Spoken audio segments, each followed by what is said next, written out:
Hello, ladies and gentlemen, and welcome back to HCS Pro Talk, your weekly Halo esports podcast. We're going to give this thing another go. This is going to be episode 126 for the week of May 10th, 2020. Part of my brain was just like, do I say 2019? But no, it's not 2019. Not anymore. It's 2020. What's up, Justin Bobetta Feta? There you are. Ladies and gentlemen, welcome. We are live in the Pro Talk studio. We're going to put a caveat on this episode of the show. So yesterday we tried doing the live show. Comcast was taking a metaphorical dump and nothing was able to take place. So at the beginning of the show, I'm just going to throw this out there and I'm going to say that if we have technical difficulties due to Comcast again today, then we will cancel the live show today, but instead we're going to continue recording the video and the audio. We'll post both of them up. The video will obviously go on YouTube. The audio will go on podcast services. So the episode will release as intended.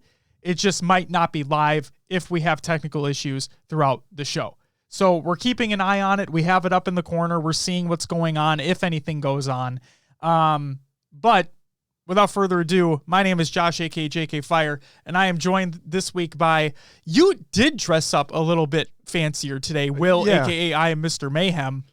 Yeah. How are you doing on this Tuesday evening? I'm doing all right. How are you? You know, I'm excited, Will.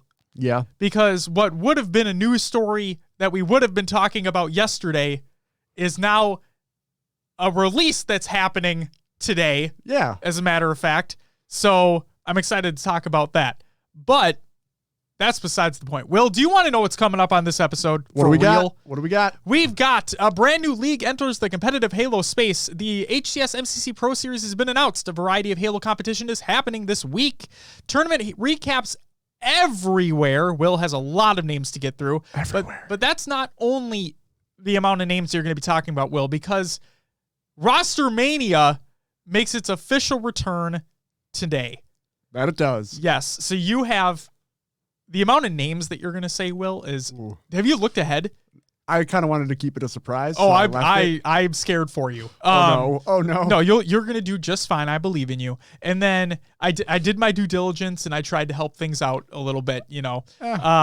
But there's some curveballs in there for sure. I have a feeling people enjoy me struggling. Oh, they do. With the names. I mean, if I do, then they do. They have for to, sure. Right? Ranty Josh makes a return for some shitty org business. We're going to talk about that way later. Halo 2 MCC on PC gets an official release date, which is today. Tonight. 8 p.m. For our friends across the pond. 4 a.m. for them. The next day. Yeah, so it's so it's tomorrow technically for them. They're Wednesday. But for us, it's 8 p.m. Pacific, 10 p.m. Central, 9 p.m. Eastern. So, yeah, we're an hour later than Eastern, right? Isn't it? Are we? No, it's supposed to release 10 p.m. for us. Right, which is 8 p.m. Pacific time. 8 p.m. Pacific, 10 p.m. our time. Yeah. It would then be 11 Eastern. 9 o'clock Mountain Time. Thank you. There you go. I'm an idiot. Don't listen to me when it comes to release dates, folks. That's pretty much standard. So there you go. So yeah, MCC Halo 2 releases today on PC. So that's fucking awesome. And then, but what's really weird is it's tonight, which is bizarre. And you know what? I have a theory, but we're going to talk about that when we get to the actual news story. Okay. And then finally, we have Xbox outlines their plans for the rest of 2020, along with a little curveball of a story in COD and Other Games Watch. So stay tuned for that. It's exciting. Will, I think you're going to be a little bit surprised too. Okay. Without further ado, Will, it's time for some competitive news. And I don't know if you got to switch the scene too. It's a learning process. It's a learning process. New. It's okay. I don't blame you. So let's do this shit. Halo South Africa website has been released. This is by Halo South Africa on Twitter, and I quote, "The Halo South Africa website is finally out of alpha, and the beta has been deployed to the public. The monthly leaderboards have been reset, so get to grinding, Spartans." A thank you to Nick Meister for developing the site. Thank you very much, Nick. I hope get to see your next works later. I think the website's awesome. The next news story, the EU Halo League adds regions. This is by EU Halo League on Twitter, and I quote, "After close inspection, it seems we've accidentally missed a few countries out of our EU tournaments recently. Austria, Bulgaria, Latvia, Lithuania, and Slovakia have been added to the approved regions list." Awesome. More inclusivity. I like that. Yeah. I from my mindset, I guess I never expected Halo to be big in those regions. Well, that's the thing. Maybe they're not as big, but this at least gives them an opportunity. Very true. So I like Awesome. to see it. Next up, we have Social Distance Series announced. This is by Southeastern Esports over at southeasternesports.com.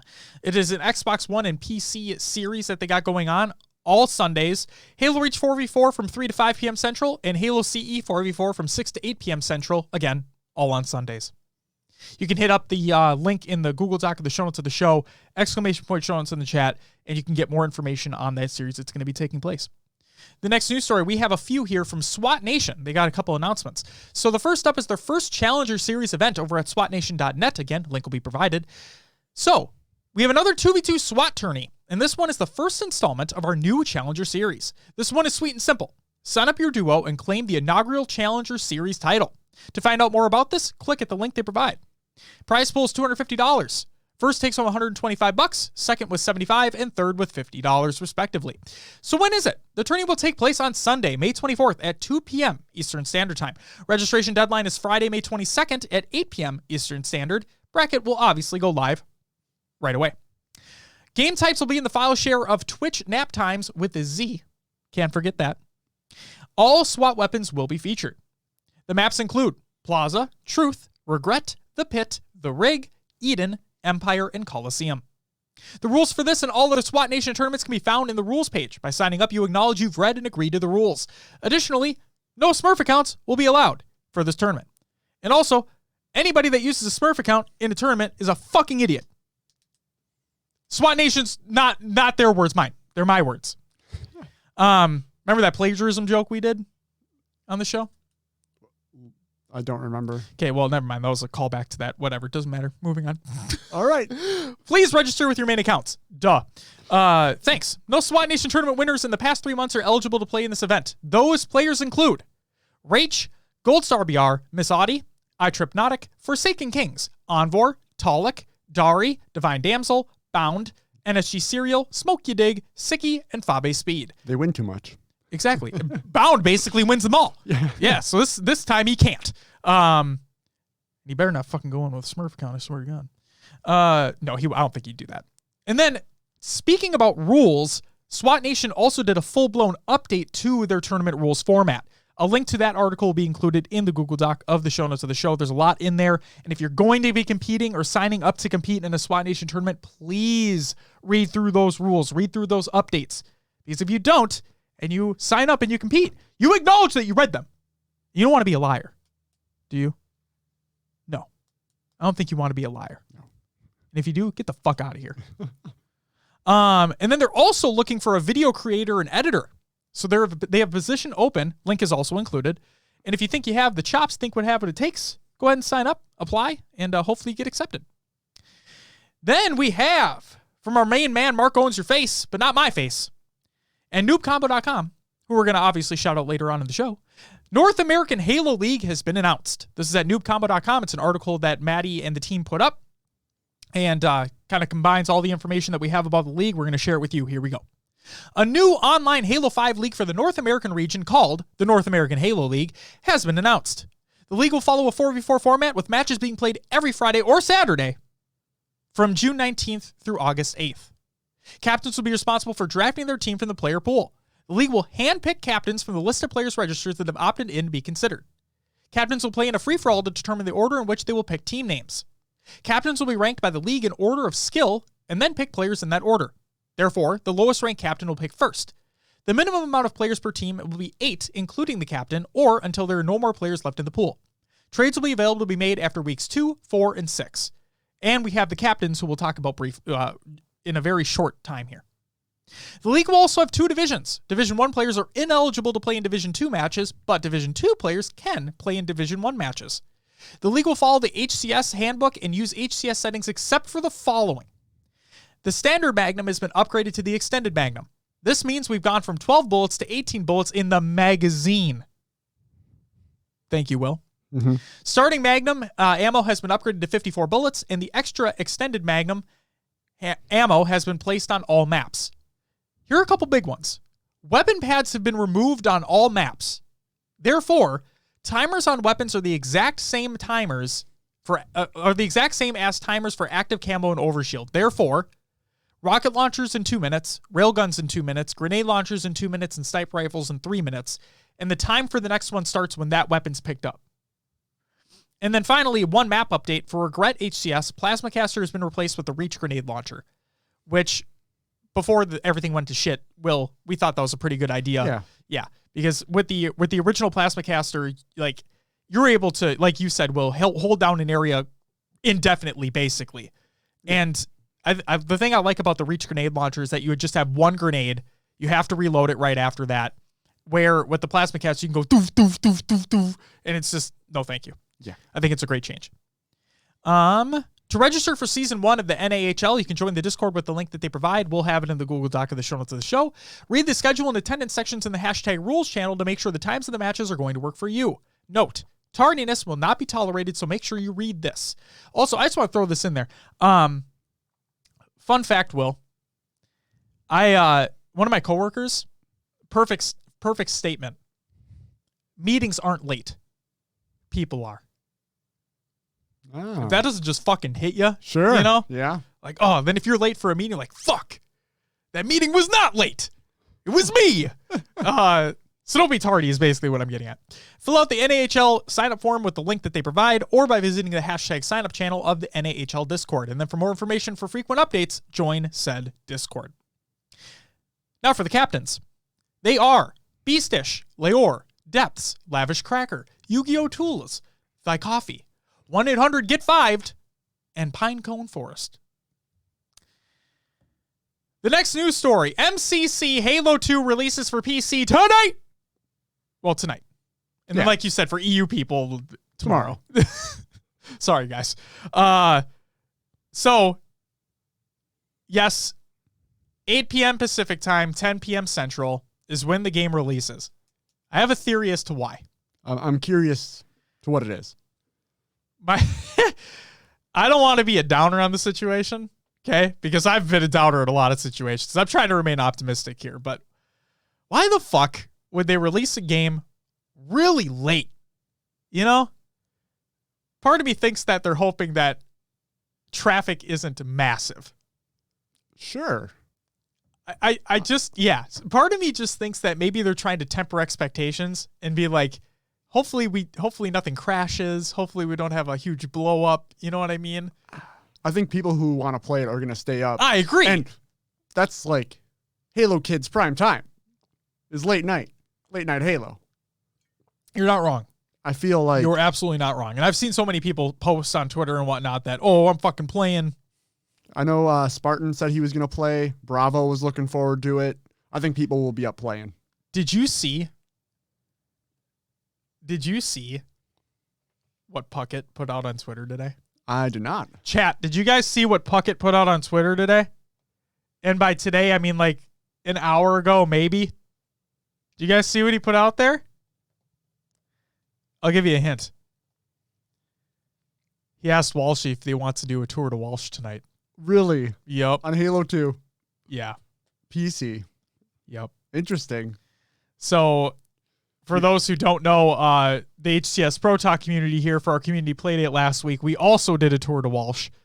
Oh, Justin, they're absolutely going to be streaming that would be shit. Amazing. They absolutely will be. So I saw that and I'm like, God damn it. And Walshy said he was in, like 100%. Wow. So I think they're going to be doing a tour to Walsh tonight. But no, I more than likely will not be playing tonight. I'll get things updated and whatnot across systems, but I probably won't be playing. Just for the fact that, like, you know, we work. Sure. And we're doing the show, and it's going to run late. It's going to run, yeah. Yeah. So we'll see what happens. But part of me thinks that we're going to end this show right as the game launches. It's possible. Part of me thinks we're going to be there. We're going to get at that time. Because if we're doing we're doing the after show. Oh, right? Always. Oh, so we got the jokes. Oh yeah, I think we're going to go right up to the release of the game. All right. Justin, we'll talk about that later on in the show. Don't worry, I'm not gonna fucking like blow things out of proportions here. I'm not putting an asterisk on the win. I'm not. But I'm also gonna say that it didn't come without luck. Okay? Because we'll talk about that later.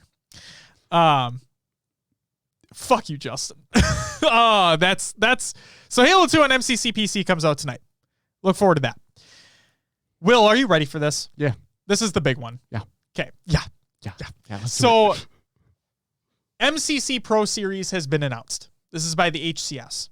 MCC live events. Actually, this is an article over at HaloWaypoint.com, and they include a little bit of backstory leading up to this announcement. So, MCC live events. Since the last Halo 5 event back in November 2018, we've partnered with many different tournament operators, have experimented with different formats and platforms, launched the HCS Grassroots program, ran our own event at South by Southwest, and have done so much more. We wanted to take a moment to thank our partners as well as the players and fans who have joined us as we trekked an unpaved road. We took a leap of faith, and you were there by our side. Thank you. With Halo Infinite's release on the horizon this holiday, the return of the full Halo Championship Series League and program is so close we can almost touch it. As you can imagine, the Halo esports team here over time has been focused more and more on ensuring that Halo Infinite esports is as great as you all expect, and we're now in the final stretch. At the same time, we've been working hard to ensure that the players today have activity and tournaments to keep playing for until the time Halo Infinite is released. While it's been certainly challenging to work on both simultaneously, it's still important to us that the events and tournaments are operated at a high-quality bar. With our focus so heavily on the future program now, and of course taking into consideration the current environment and safety of everyone, we've decided that DreamHack Anaheim will be the last MCC live event that we'll be supporting. So what's next? The MCC Pro Series. Introducing the MCC Pro Series, an online tournament series featuring both amateur players as well as pro players. We hope that this tournament series will help restore even a small sliver of normalcy for Halo fans and competitors, and that everyone and their loved ones are safe and healthy while we all stay at home to slow the spread of the COVID-19 virus. What's the format? Open tournaments and pro tournaments will alternate every Saturday, starting May 23rd. The top 8 teams from the first open tournament will qualify for the first 16-team pro tournament, where they will be met by the top 8 teams from DreamHack Anaheim. The top 8 teams from each pro tournament will automatically qualify for the next pro tournament, and the cycle continues from there. The featured game will be Halo 2 Anniversary on PC when it is set to release on May 12th, but we will also be injecting other MCC titles as they release on PC. As always, we'll be listening to player feedback to help determine which game or games to play over the course of the program. In other words, you best believe Halo 4 is coming back, boys! Never. I'm just kidding. Never. I'm kidding. I'm kidding. There are new folks here, so they might not I'm trying to make it look like yeah. Don't worry. I understand that Halo 4 is not a competitive video game. We can move past that argument. So, prizing. The open tournament is $500. Single elimination. $250 for first, $150 for second, $100 for third. And then the pro tournament, $5,000. Round robin groups into single elimination. First will take home $2,000, second with $1,000, third, fourth with $500 apiece, and then fifth through eighth with $250 apiece. Here are the dates. May 23rd is an open tournament. The 30th is a pro tournament. June 6th is open. June 13th is pro. June 20th is open. June 27th is pro. July 4th, no tournament, Independence Day. July 11th is an open tournament, and July 18th is a pro tournament. Operating the tournaments alongside us will be none other than Faceit. You can head over to the link that they provide to sign up on their platform and register for the tournament. We're also currently exploring the possibility of hosting an at-home remote broadcast to bring you pro tournament matches to watch. We encourage you to find your favorite players and watch their streams as well at the link they provide. Best of luck to all teams that will be competing. And then Tashi put out a couple tweets for an update. So, our super talented broadcast producer Matt Klein is working on a plan to run a remote broadcast to cover the pro tournaments. There's no observer mode, so we'll have to leverage player streams. Your patience is appreciated here. Second, there's some esports teams looking to get into Halo early before Infinite drops. Pro players, make it impossible for an org to pass on you. Form a strong team, grind to play your best, stream, and grow your brand positively. Represent yourselves professionally. And then there were multiple comments on that to read over your contracts and make sure you have a lawyer. Which, yes, 100%. So there you go. MCC Pro Series. Very much looking forward to it. We finally have the announcement. It's out there in the wild. We can breathe it in. Sure. I honestly am worried about doing an online or at-home broadcast because for those who have watched the CDL matches, they're doing the best, but there's audio issues, timing issues constantly, and they have the whole backing of Activision CDL behind them. And it's true. I'm curious to see what if they're going to be able to do anything different to mitigate those issues. Also, it's going to be using the players' perspectives with no observer mode. That's going to be tough. I agree. I think it's going to be harder to follow. Fury says, watch Comcast fuck it up. I agree. Yeah. I agree. They could very well fuck it up. Very well. I mean, hey, the way I look at it, I mean, Halo is on par with the NFL draft. I mean, let's be real here. So if the NFL draft can do it, if the NFL can do a live broadcast of their draft, then we could easily do it. I'm just kidding. I mean, come on, we're not at the fucking draft But level. still, it's Halo we weren't expecting. Yes, which is fantastic. I'm glad to see this be a thing. I think it's awesome that they're putting emphasis on the amateur players as well, considering like these guys and these men and women who are playing, competing every single day, right?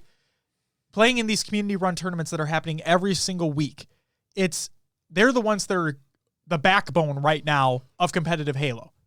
They're the ones that are out there doing it. Mm-hmm. So it's great to see an emphasis put on them, which is fantastic. It allows them to get their names out there a little bit more as well, which we love to see. Yeah, I'm really looking forward to it. Yeah, another great thing about this is that you do have that amateur tournament, and then the next week, if they performed well, they get to move into that pro tournament. And this is where that classic kind of, any team can show up to a tournament and take it could really shine through. Yep, and they finally get that opportunity to compete against the pro players who might not have, this isn't meant to be this isn't meant to be a rude statement, but maybe they just weren't giving them the time of the day. Because maybe teams aren't scrimming right now. I don't think teams are scrimming right now. We haven't talked about it in months. I haven't seen anyone. Exactly. So scrims aren't really happening.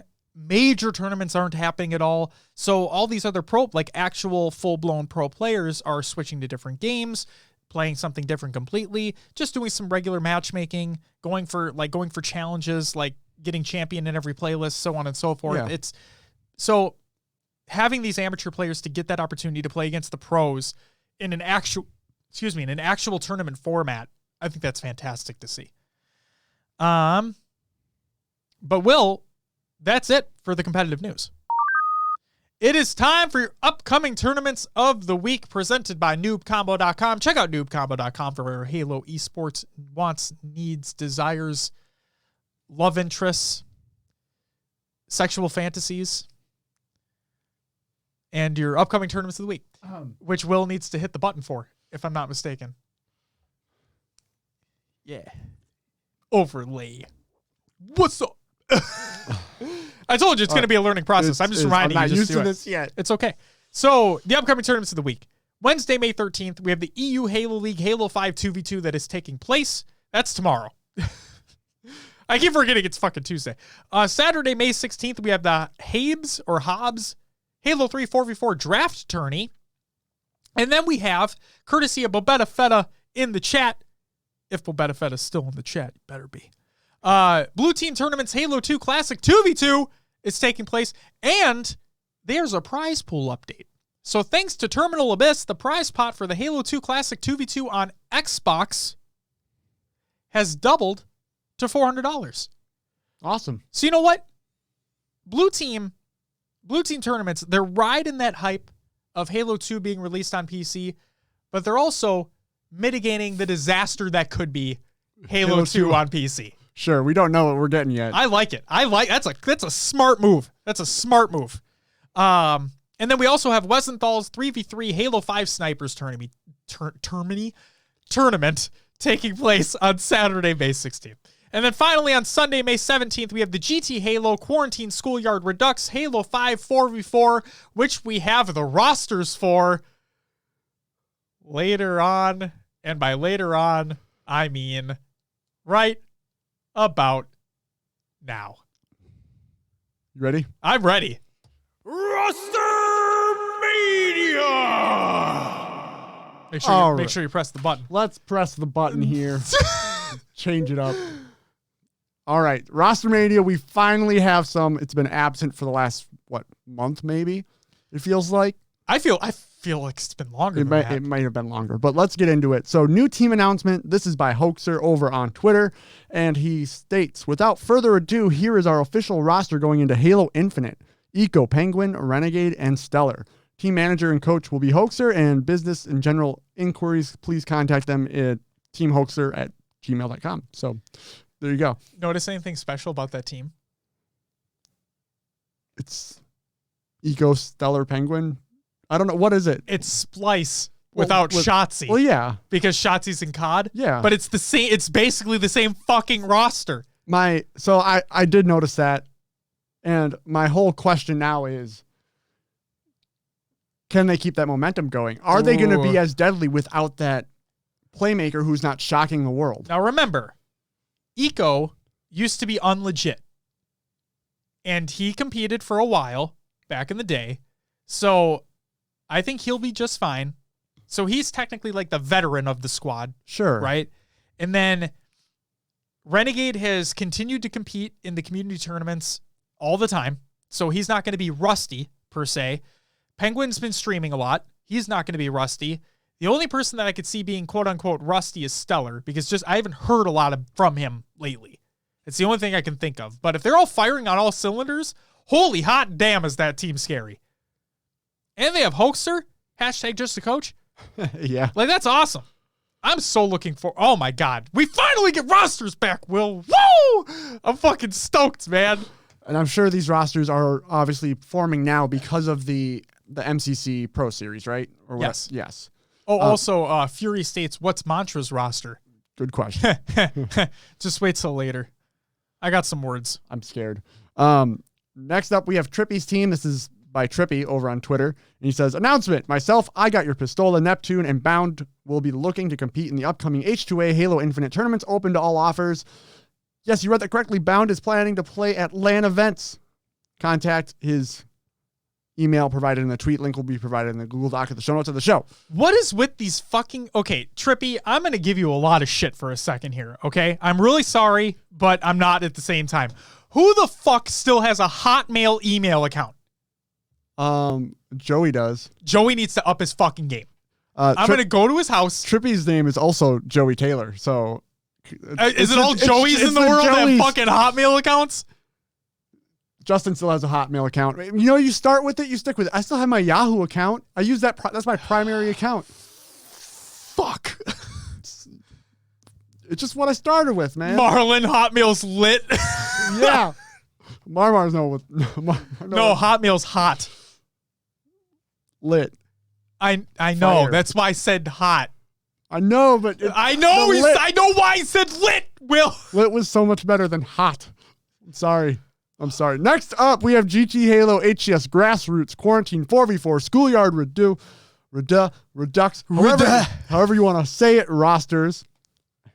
And this is going to be fun. You have a lot. I'm going to get the mic in front. I'm going to sit back and relax too. I'm going to drink my G Fuel and just hang out with Chad. Justin says my coworker still has a @live account. Oh my God, that's even worse. Holy shit, that's older. Ew. All right, let's get into these rosters. Grumpy Grassroots Goblin Men. Wow. They only get better. Wow. This includes Proximity Reclaimer Roy Rogers and... God damn it. The first team. It's like Fapamasu. Sure.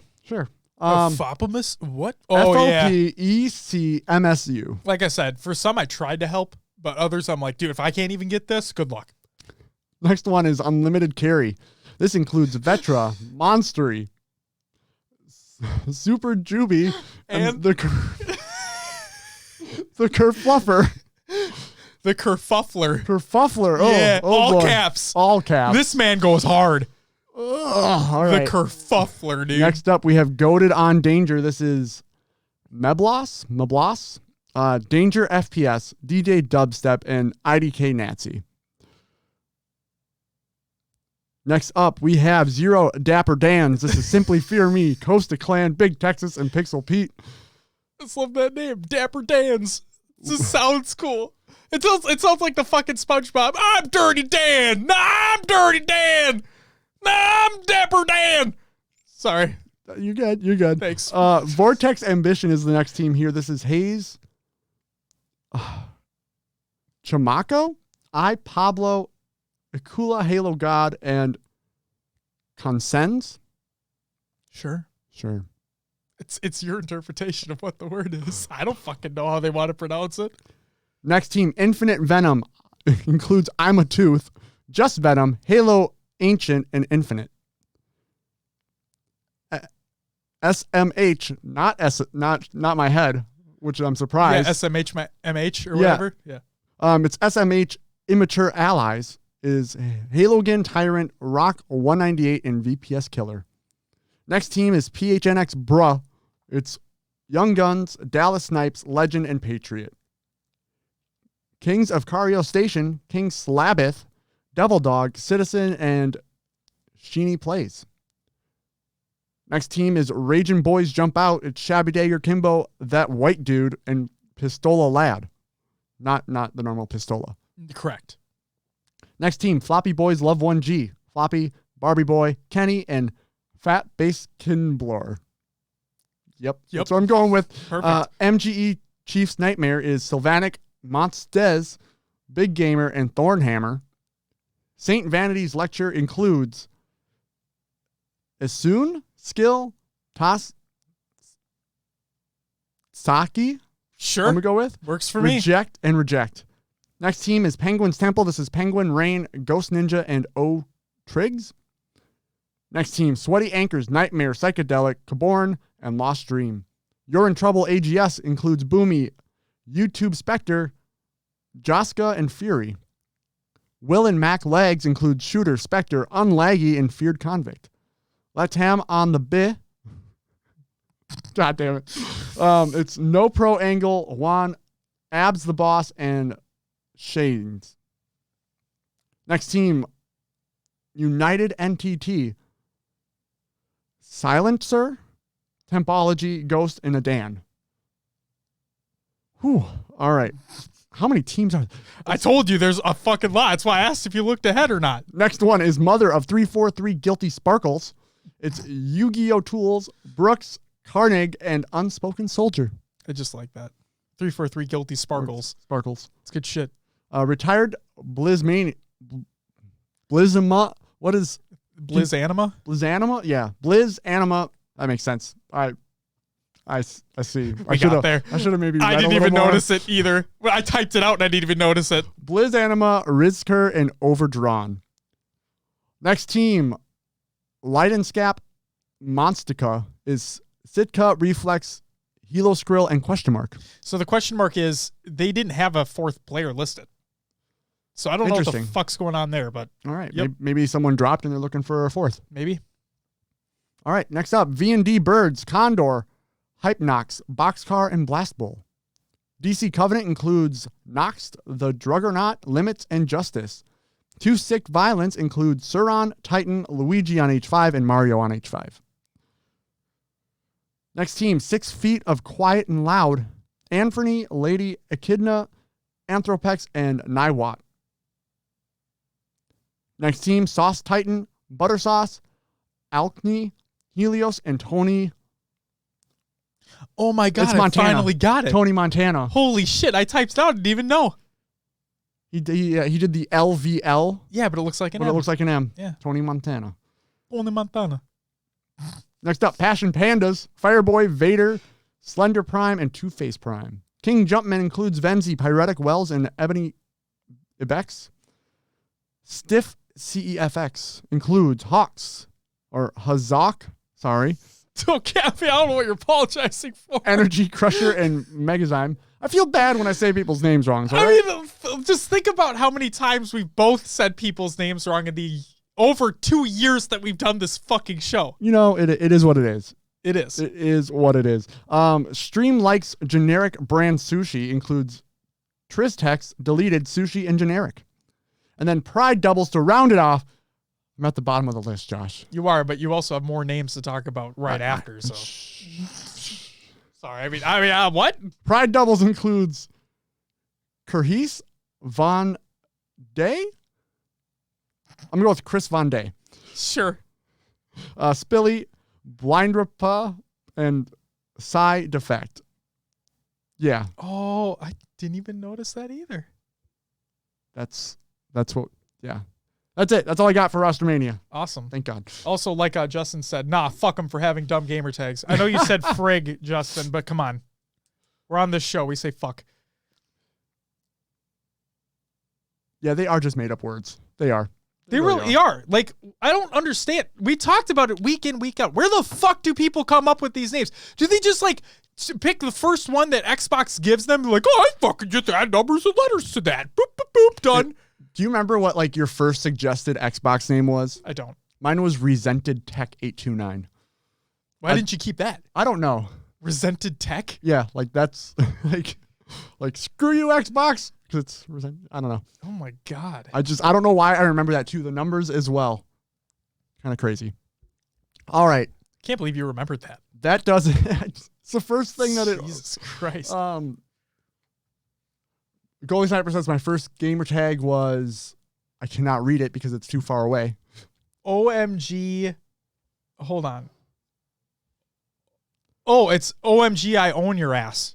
Ah. I changed to Goalie Sniper shortly after. Thank God you did, because if we read that name on this show, Justin... Fuck it, hey, man. Wait, what? Wait, you know what? Wait, we have a prime example here. We have a prime example. Before we move on, I have to ask, Justin, what was going through your mind when you made that gamer tag? Because this is literally prime right now.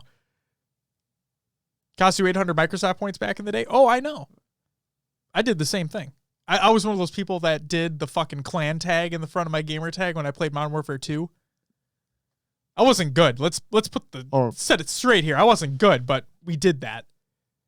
Didn't feel great about it, but you know, we are where we are. So, Justin, how did you come up with the name of OMG, I own your ass, but it's AZZ? I was like 12 and wanted to play Halo 3 online as fast as I could. There you go. So are we saying that every single person that has a terrible ass gamer tag made it when they were 12 and they just decided never to change it? That's possible. You never know. You never know. All right. Let's move on to these tournament league recaps. Hey people, I have a question. Or not. I'm sorry. I just want to throw this out here. If you have a shitty gamer tag out there, and we've talked about it on the show, and we can't really pronounce it, and we've called it out as being shitty, reach out to me. I might give you $10 to change it. I'm not guaranteeing that. I'm just saying I might. I really hope people reach out to me. This is going to be great. Be like, hi, you have a fucking dumbass gamer tag, bro. You're going to troll people? You're going to troll people? Oh, my God. No, I'm not going to troll people. We'll see. We'll see what happens. I'll think it'd be really, really funny if I get somebody to fucking talk to me about it. Yeah, you're right. Let's move on to tournament league recaps of the week, Will. What do we got? We got a lot. All right, let's start off with the... my man! SWAT Nation, may grassroots be with you. Halo 5 4v4 results in 7th and 8th. And also with you. I noticed you wrote hey before the 7th and 8th. Oh, did I? You might have just... anyway... Check again. Your 7th and 8th place teams included Condor, Poseidon, Gunlane, and Adiracy. And then Coder, Furiously, Queen, and Denoxide. Say the first one again. Code Niner. Yeah, there it is. Code Niner. Oh my gosh. This is just an off the rail show, isn't it? It's great. Dude, right. Look, we're actually okay. Yeah, we're doing all right. I don't want to jinx it, but fuck. All right, in 5th through 6th, we had Mossman, Halo Trap, Venom, and Halt. And then Sabinator, Renegade, Ours Heartbreak, and probably Hers Heartbreak. I don't know. And then Church. Or actually, I probably just I think it might be Mrs. Heartbreak. Mrs. Heartbreak. Yeah. My bad. That sounds familiar. In fourth place, we had Intergravity, Kakashi, Hendowen, and Voltshot. Nice. In third place, we had Warrior, Bard, Super CC, Evades, and Z-Manny taking home $200. In second was Fob, Shyaway, Valcated, and Bound. Of course, they're at the top. $300. What? Just your reaction. Falcated and Bound. Of course, he's at the top. First place went to NSG Serial, Smoke You Dig, Sicky, and Fabe Speed, or Fabe Speed, however you want to say that as well. $500 went to them. Next up, Esports Arena, Halo 5 2v2 results, 7th through 8th. The Gold Star BR and Pyretic, and Fireboy Jet, and McCreen. In 5th through 6th, we had Jovian and Scariotic, and then Outvade and Mildros. In 4th, we had Aleluia. I don't even know how to say that one. Aleluia? Isn't it supposed to be like a play on Alleluia? I think it's so. I think it is. Yeah. Alleluia. Wait. Yeah. You seeing that? You see Alleluia. What the fuck? That's all I can think of. All right. Hey, Alleluia. Can you reach out to me in a DM? I'll pay you $10 to change your fucking gamer tag. I just want to know. And then teammate included Dark Matter 15. All right, we're good. We're okay here. In third place went to Penguin and Sand, taking home $50. Second place went to Legends and Shady for $150, and first went to Bound and Renegade, $300 to them. Hey, wait, before you move on, Venom, what was your team name? Because I didn't find the team name. So, Venom, what was that team name that you had in the SWAT Nation Make Grassroots Be With You tournament? Also, welcome, by the way. Did you miss Ranty Josh night? No, he did not. Ranty Josh comes on later on the show, I promise. You didn't miss him. Yeah, were the team names not included in the bracket? Is that what happened? No, the problem is that there's sometimes where brackets have sometimes the bracket just has the team name and not the players associated. Sometimes just the players are associated and there's no team name listed, and it's really hard to just put the two and two fucking together. So, yeah, Venom. If you're hanging out, let me know what that team name was. We'll gladly say it. What's up, Maddie? Welcome back. Will, I'm sorry to fucking totally derail you. It's all good. It's all good. Jesus Christ. Go for it. What do we got next? So, yes, Esports Arena, Halo 5 2v2 results. Wait, I just said that one. Next up is the Wenzenthal. May the 4th be with you. Halo 5 SWAT results. And also with you. In 5th through 6th, we had the Aluminum Falcons. Apparently you like that one a lot. I do. Because, like the Millennium. Oh, his name was it's Elon Musk's child's name. Oh, are you fucking kidding me? What a name for a kid. I'm not going to fucking judge somebody for how they're going to name their child, but like. I think it's like Isaiah 12. Did you read the article on how they came up with the name? No. So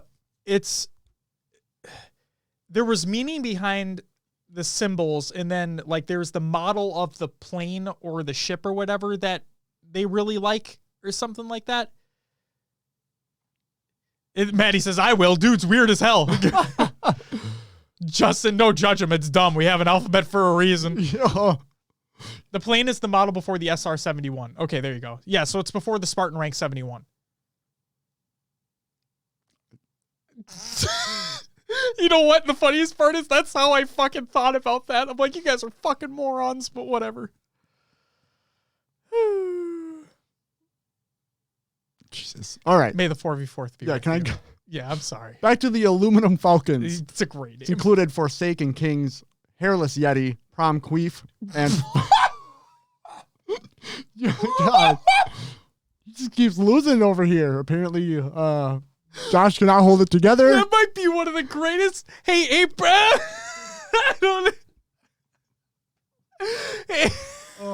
Hey, prom queef, reach out to me in a DM. I'll give you $10 just to keep it. I won't even make you change that shit. That's awesome. Oh my God, that's a great name. How long are we going to be stuck on aluminum falcons here? All right. Jordan came in. He said first word I came into this podcast was prom queef. Perfect. All right. The last member of this team was Fire 201201. God, I'm so sorry. Moving on to NAF herders. This included Gunlane, Assam 360, Apollo 9, and Linda 1865. In fourth place was Leia's Buns.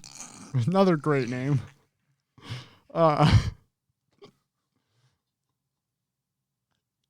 Do we need to take a break? Go ahead.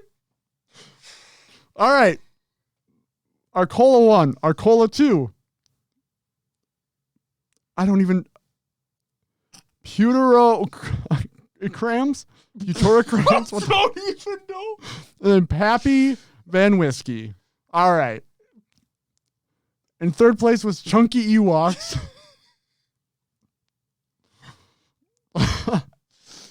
This included Dreidel, Chunk to Deuce, Shinny Plays, and a Visceral.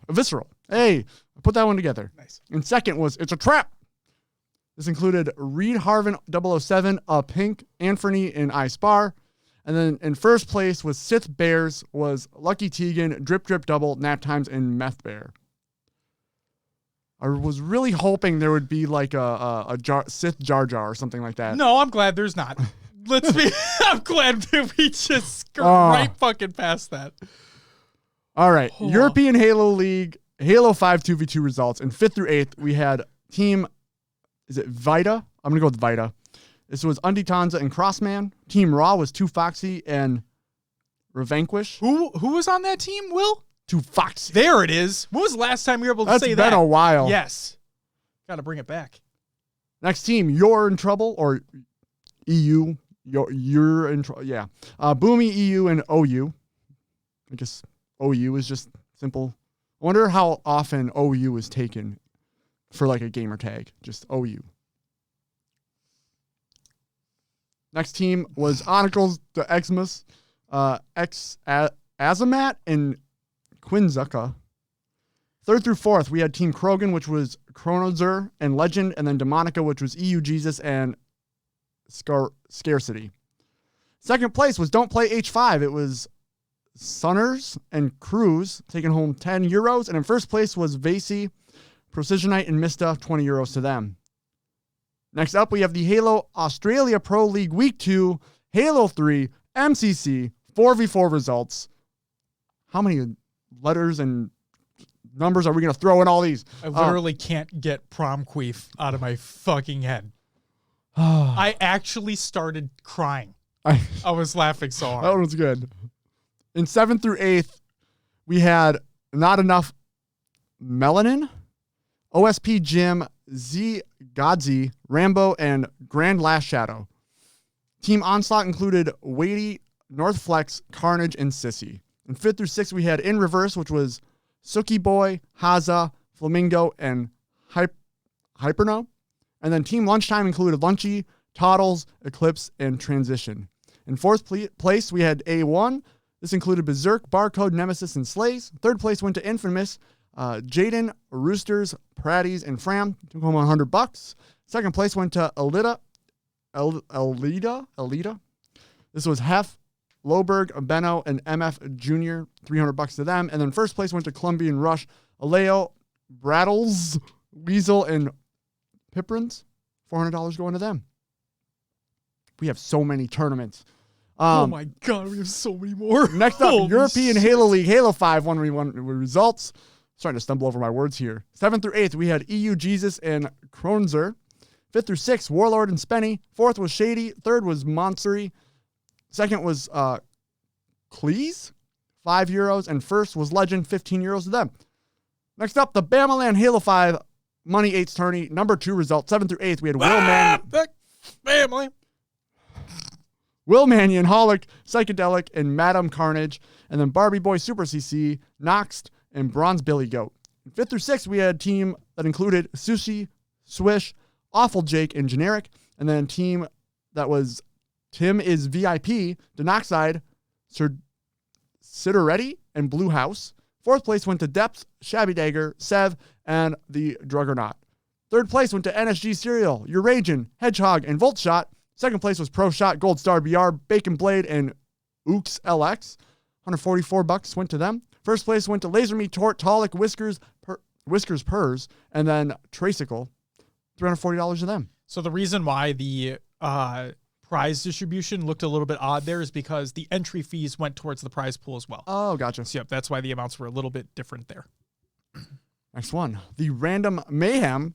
This is your tournament, Will. Halo 5 2v2 tournament results. 7th through 8th, we had Halo Trap and Nap Times and Apollo 9 and Janelle. 5th through 6th was Smokey Dig and Snipetanius, and then Llama Lotion and Lucky Tegan. 4th place went to Into Gravity and Shinny Plays, $10 to them. Third went to Infest and NWK, $35 to them. Second was NSG Cereal and Tyrant, $75. And first place was Anthony and Bards, $120 to them. Yet another tournament. LFG Halo 5 4v4 results, 7th through 8th. Invidious, Skitsy, Got Silk, and Ferocity. And then HVT 3. I don't know if that's supposed to mean anything. Tika, Dream Flies, and Cogsta. And 5th through 6th, we had Hamza Slayer, Shake 2 to Bake, Yoshi Does Not Work,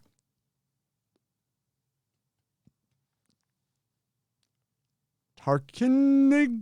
I don't know. I was looking at you trying to figure out what you're going to do for that one. Tarek. I'm going to go with Tarek. There you go. Sure.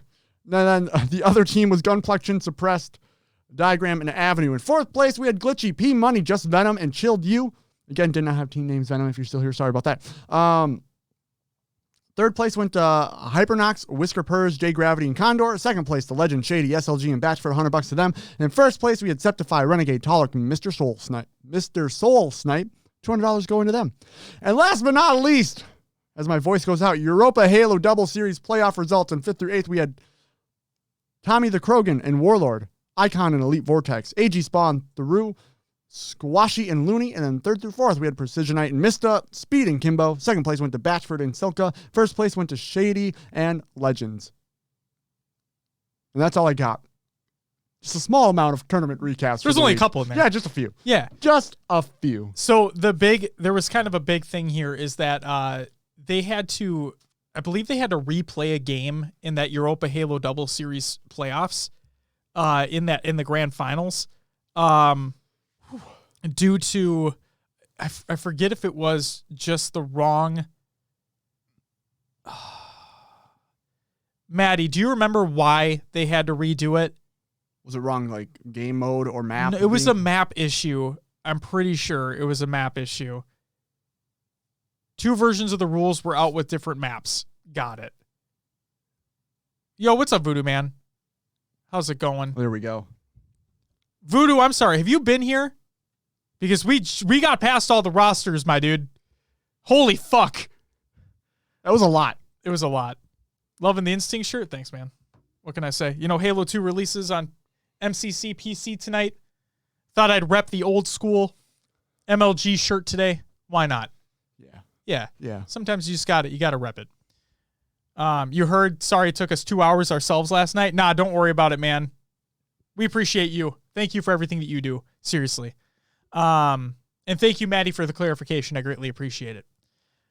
So yeah, they had to replay that game, and realistically speaking, I think it was Batchford and Sika who were the favorites to come out. Sure. Forgot.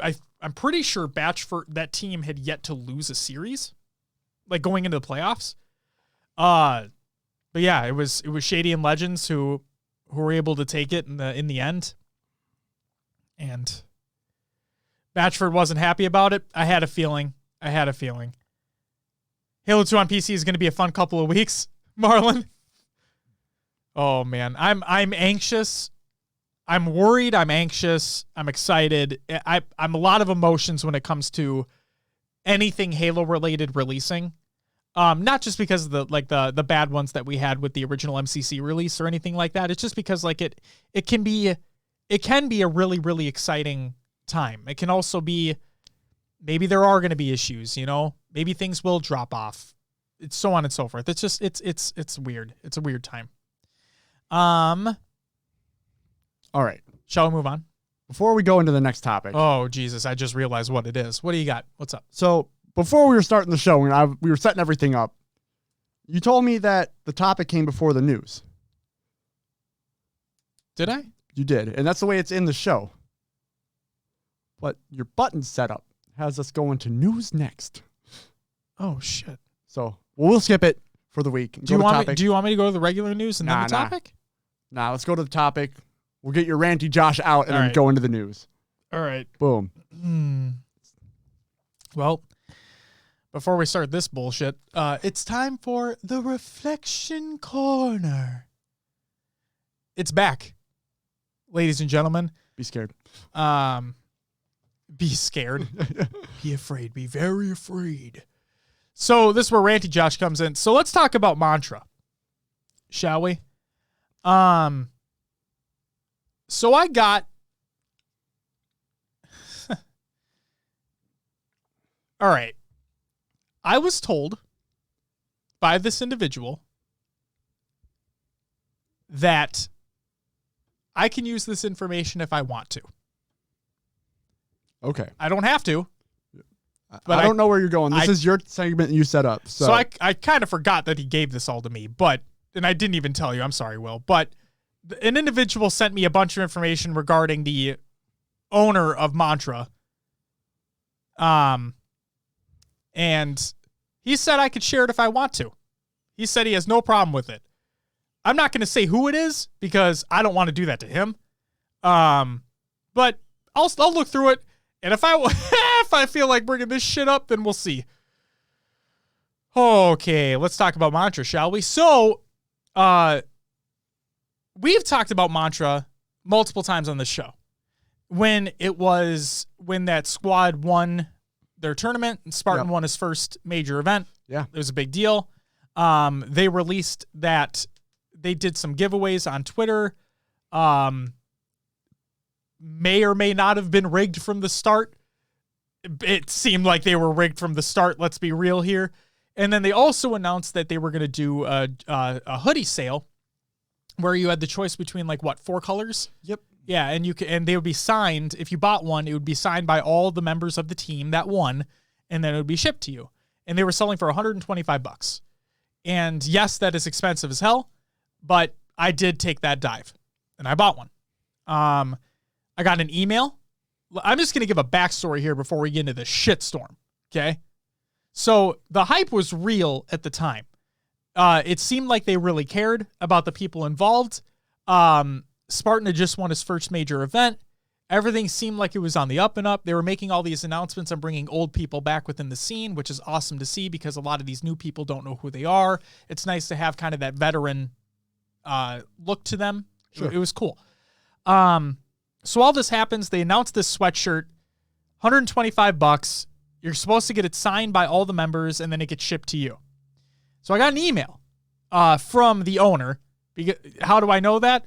Because it was his Hotmail account. Not a business account. No, it's just a straight up Hotmail account. But I sent the payment. Obviously, they had a little storefront that was set up. You send the payment through. I got an email, and they said, hey, what size were you looking for? Because that's where you designate the size. Told him the size I want, and he goes, in the email it says, hey, what size would you like? Just giving you a heads up, it might take up to 30 days to get to you. This was purchased in February. Mm-hmm. Okay? February. Yeah, this is before the coronavirus shit. So it was purchased in February. All of March, all of April, never heard anything. Okay? But I'm like, you know what? Coronavirus, this shit is causing things to be all wonky. I'll give him the benefit of the doubt. We'll see what happens. But then I've never heard anybody else getting their hoodie. And then we had this happen. Mint Blitz, Ubernick, and Vetoed all departed from Mantra in the span of 2 days. Vetoed today, Mint Blitz and Ubernick yesterday. Here are their tweets, respectively. Mint Blitz said, due to the recent events, I've decided to leave Mantra Esports. It's a shame considering how much potential it had, but ultimately wasn't it worth it in the light of the past week. I appreciate the opportunity nonetheless. Ubernick states, I've decided to leave Mantra Esports. It was a cool opportunity that had potential but did not work out in the end. And then Vetoed states, I've departed Mantra Esports. Respect their vision and overall goal for the team in Halo, and wish I could have had a hand in realizing it. But will be splitting up due to unrelated circumstances. Despite the short stint, thanks for taking care of me. Best wishes to the team. And then, yesterday, their entire team left. So, this is from Spartan. Announcement. Our championship Halo roster of Boo Boo Doo Boo, Falcated, Ace, and myself are looking for an organization to represent for upcoming HCS tournaments and leading into Halo Infinite. Contact any of us for more info. And then, Mantra made a statement. They deleted the tweet, but, the internet exists, and therefore everything's basically saved. People take screenshots. It is what it is. So Mantra made an announcement, and this is what they said. This was yesterday. Quote, in light of recent coronavirus pandemic, we have decided to cease tournament competitions till next year. We'll be focusing in on empowering the original Halo pros back to the scene by direct association and promotion, end quote.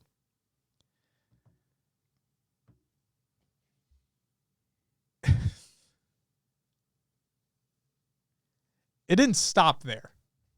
Oh, boy. Okay. Maddie says he has many screenshots.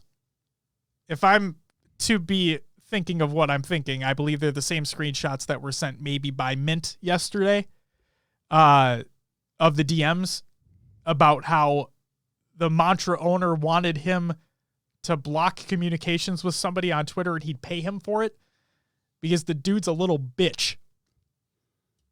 I'm just going to go out and say that. I don't have a lot to rant about here other than that, Maddie, you and I DM'd about this because I basically just reached out to you and I'm like, what the fuck is going on? Because I have no idea what the fuck is going on. You'll send us a falling. Oh, I love you, Venom. Thank you. Dude, You're so awesome. sweet. You're so sweet. All right, the Mantra Esports owner.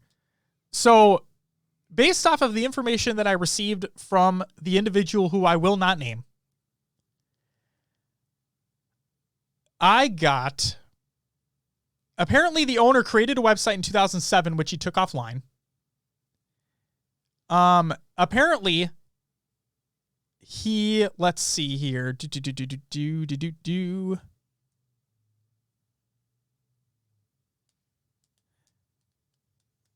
He said the gist of it is that he claimed to be a greater prophet than Jesus and scammed people for $125 prophecies. And apparently this just went on. And then he stopped. Maybe came to Mantra shortly after the fact, whatever. But the fact of the matter is, doesn't that dollar amount seem oddly specific in relation to another thing that was $125? That didn't go out. Exactly. Sure. So I put in a PayPal claim yesterday, and it said they had until the end of the week, the end of next week to respond. Then I got an email later that same day, later yesterday, from PayPal saying, nah, we sided with you. Here's your money back. I'm like, oh, cool. So I got my money back. So that's that. But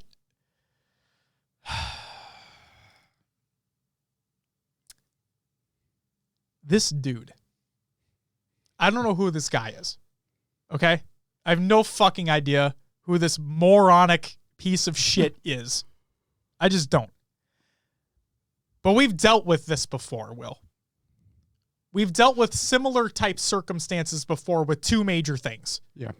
One, an individual with the PBL, which we will not name anymore. You can go watch that episode if you'd like to. I recommend it, actually. It's a fun time. Ranty Josh comes out full blown in that one. That was the whole episode. That was the whole episode was Ranty Josh. It's great. Episode 36, if you're interested. It was. Oh, you remember the number of it too? Oh, yeah. Oh, it's great. It's a great episode. Never forget that one. Never. And then the other one with Denial. And that just fucking blew up as well. It's great episode. You love that episode? Yeah, dude. It's great. It's a great time. So I don't know, like you said, I don't know what you all received, but the shadiness that's happened in Halo just keeps tarnishing Halo's name, realistically. Yep. And it's so unfortunate because it's people taking advantage of other people who are trying to break into a scene, make a name for themselves, and want to get better. And it needs to stop. There needs to be in my mind, there needs to be some sort of regulations on this, something that prevents people from taking advantage. That's just what it is. What the fuck? Oh my God. Uh-oh. Josh probably just found something else. They protected their tweets. They made it so you can't view their tweets. Yeah. Mantras? Yes. Gotcha. Mantra did. Oh my God, this dude's a fucking idiot. He's probably getting a lot of harassment or some stupid shit. Most likely. If things are crumbling the way it seems to be. Apparently there was a racism message as well. Yeah, heard about that as well. Hold on. What the fuck?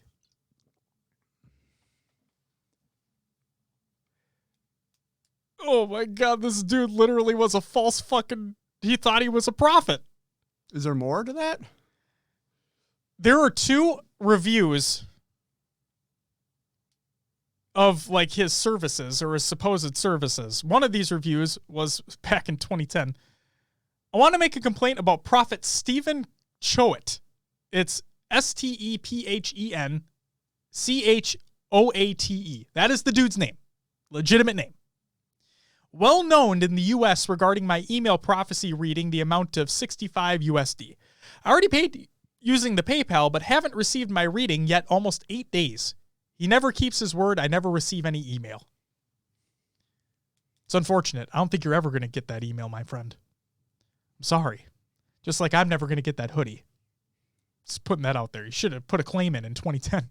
Hopefully got your money back for that shit. Hopefully. But yes, Marmar said, not going to lie, I wonder just how much shady shit happens in bigger esports communities. I mean, it's. Oh, no. That's not his name. It's got to be there, right? It's got to be there. That wasn't his name. False name there? Yep. I have his real name. Who got this information?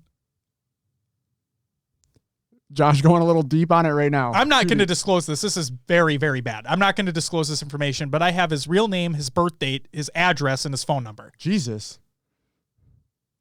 Someone went deep diving. Somebody really did go deep diving. The fact of the matter is the stuff keeps happening in Halo. It's horrible. Just be decent, people. Come on. Yeah, can I just say fuck this guy? Like, seriously, what the fuck? What?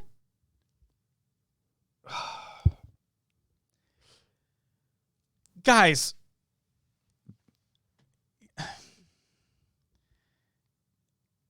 You know what? You know what? Fuck it. Guys, remember Tom? Remember Tom?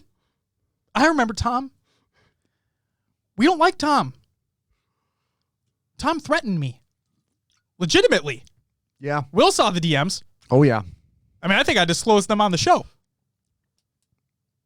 I know I speak his name. From It's crazy. MySpace? No, it's not from MySpace. That's a good guy. He was always our friend, remember? Yes. He friended everybody. But no, not that one. Gaspy squeals his name. I know. No, but seriously, like, we were kind of. I don't. Go ahead. No, it was we were basically deceived from the start.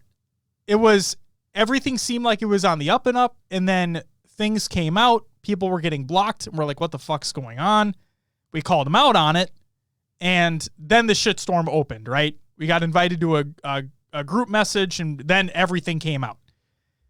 Then the denial thing, right? Where I will stand by it, and regardless of what the thoughts are about the other individual, like, I thought it was a fun interview. It was. Yeah. It was fun to talk to the dude, but that's besides the point. The fact of the matter is, this false prophet fuck literally scammed people out of money. What the fuck is the point of all this? What's his plan? Is it just to make a quick buck? What's his God's plan? I don't know. Like, I don't know. But you got to look at it from, so all of these guys who are leaving have been like, they had a great plan in place and it's just not being realized. So was that him just lying, saying he had this big plan for this mantra? I mean, you built a brand, you built a organization, quote unquote organization, what was actually there for the organization. And then there had to have been like contracts drawn up for the pro team, right? They had to have something going on there. Did he take their money? Like, did he take their prize winnings and they just got the championship and that was it? Or I don't know. Dude, I hate this guy already. Well, yeah. I've never met him, never talked to him, never DM'd him. I sent him an email because I was looking to get a sweatshirt. That's the extent of the communication that I've had with this fucking idiot. It's the fact of the matter is, I don't know what goes through somebody's head. Like I was thinking about this the other day, right? And it's why can't, like, I get it. People are the way they are because that's just the way they are. People are nice, people are mean, whatever it is. Marlon, you're right. Leeches come in many forms. Very true. And Venom says he knows too much. I don't know what that means. But I don't. So I'm going to ask a bigger question here. Go for it. Does esports need a regulation behind it? NFL has the Players Association. Sure. Basically, every major sport has some sort of Players Association that protects players, looks into their best interest. Do these teams need to be vetted before they can enter competition? The organization, be seen as a legit organization. I think that's the next step, right? Does that need to happen in the bigger picture to make stuff like this stop happening where players are taken advantage of? So all esports needs a PA. So my problem is that the NFL, right? Mm-hmm. The NFL, the MLB, the NHL, it's all NBA. franchised. Well, not only is it all franchised, but it's all encompassing, right? Sure, the NCAA for college, the NBA for professionals. But that's all encompassing.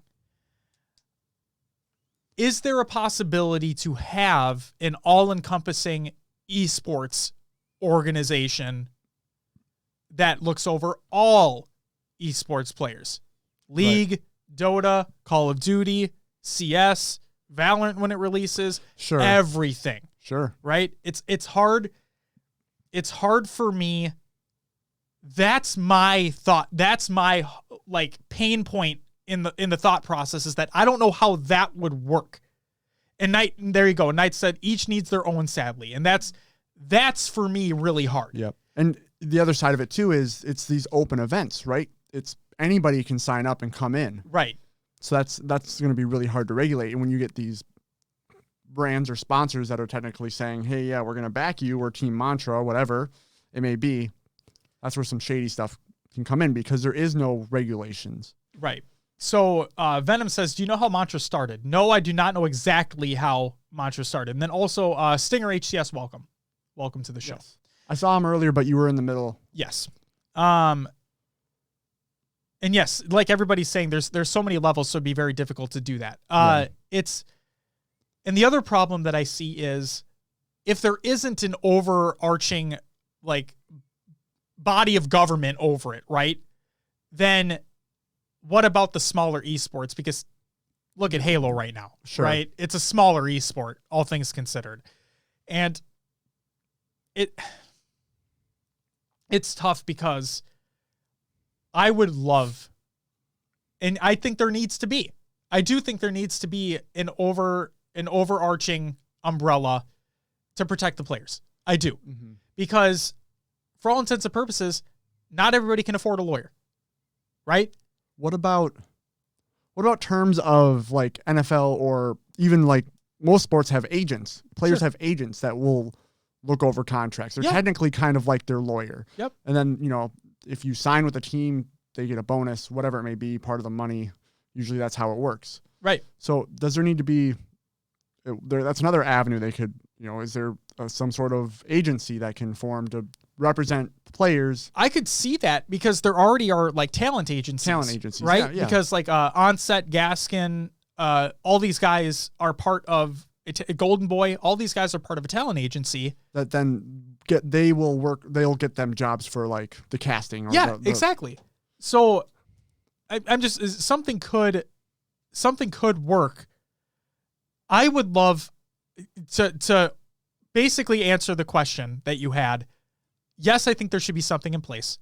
I think it'd be incredibly difficult to have something overarching because there's so many different esports, which we just talked about.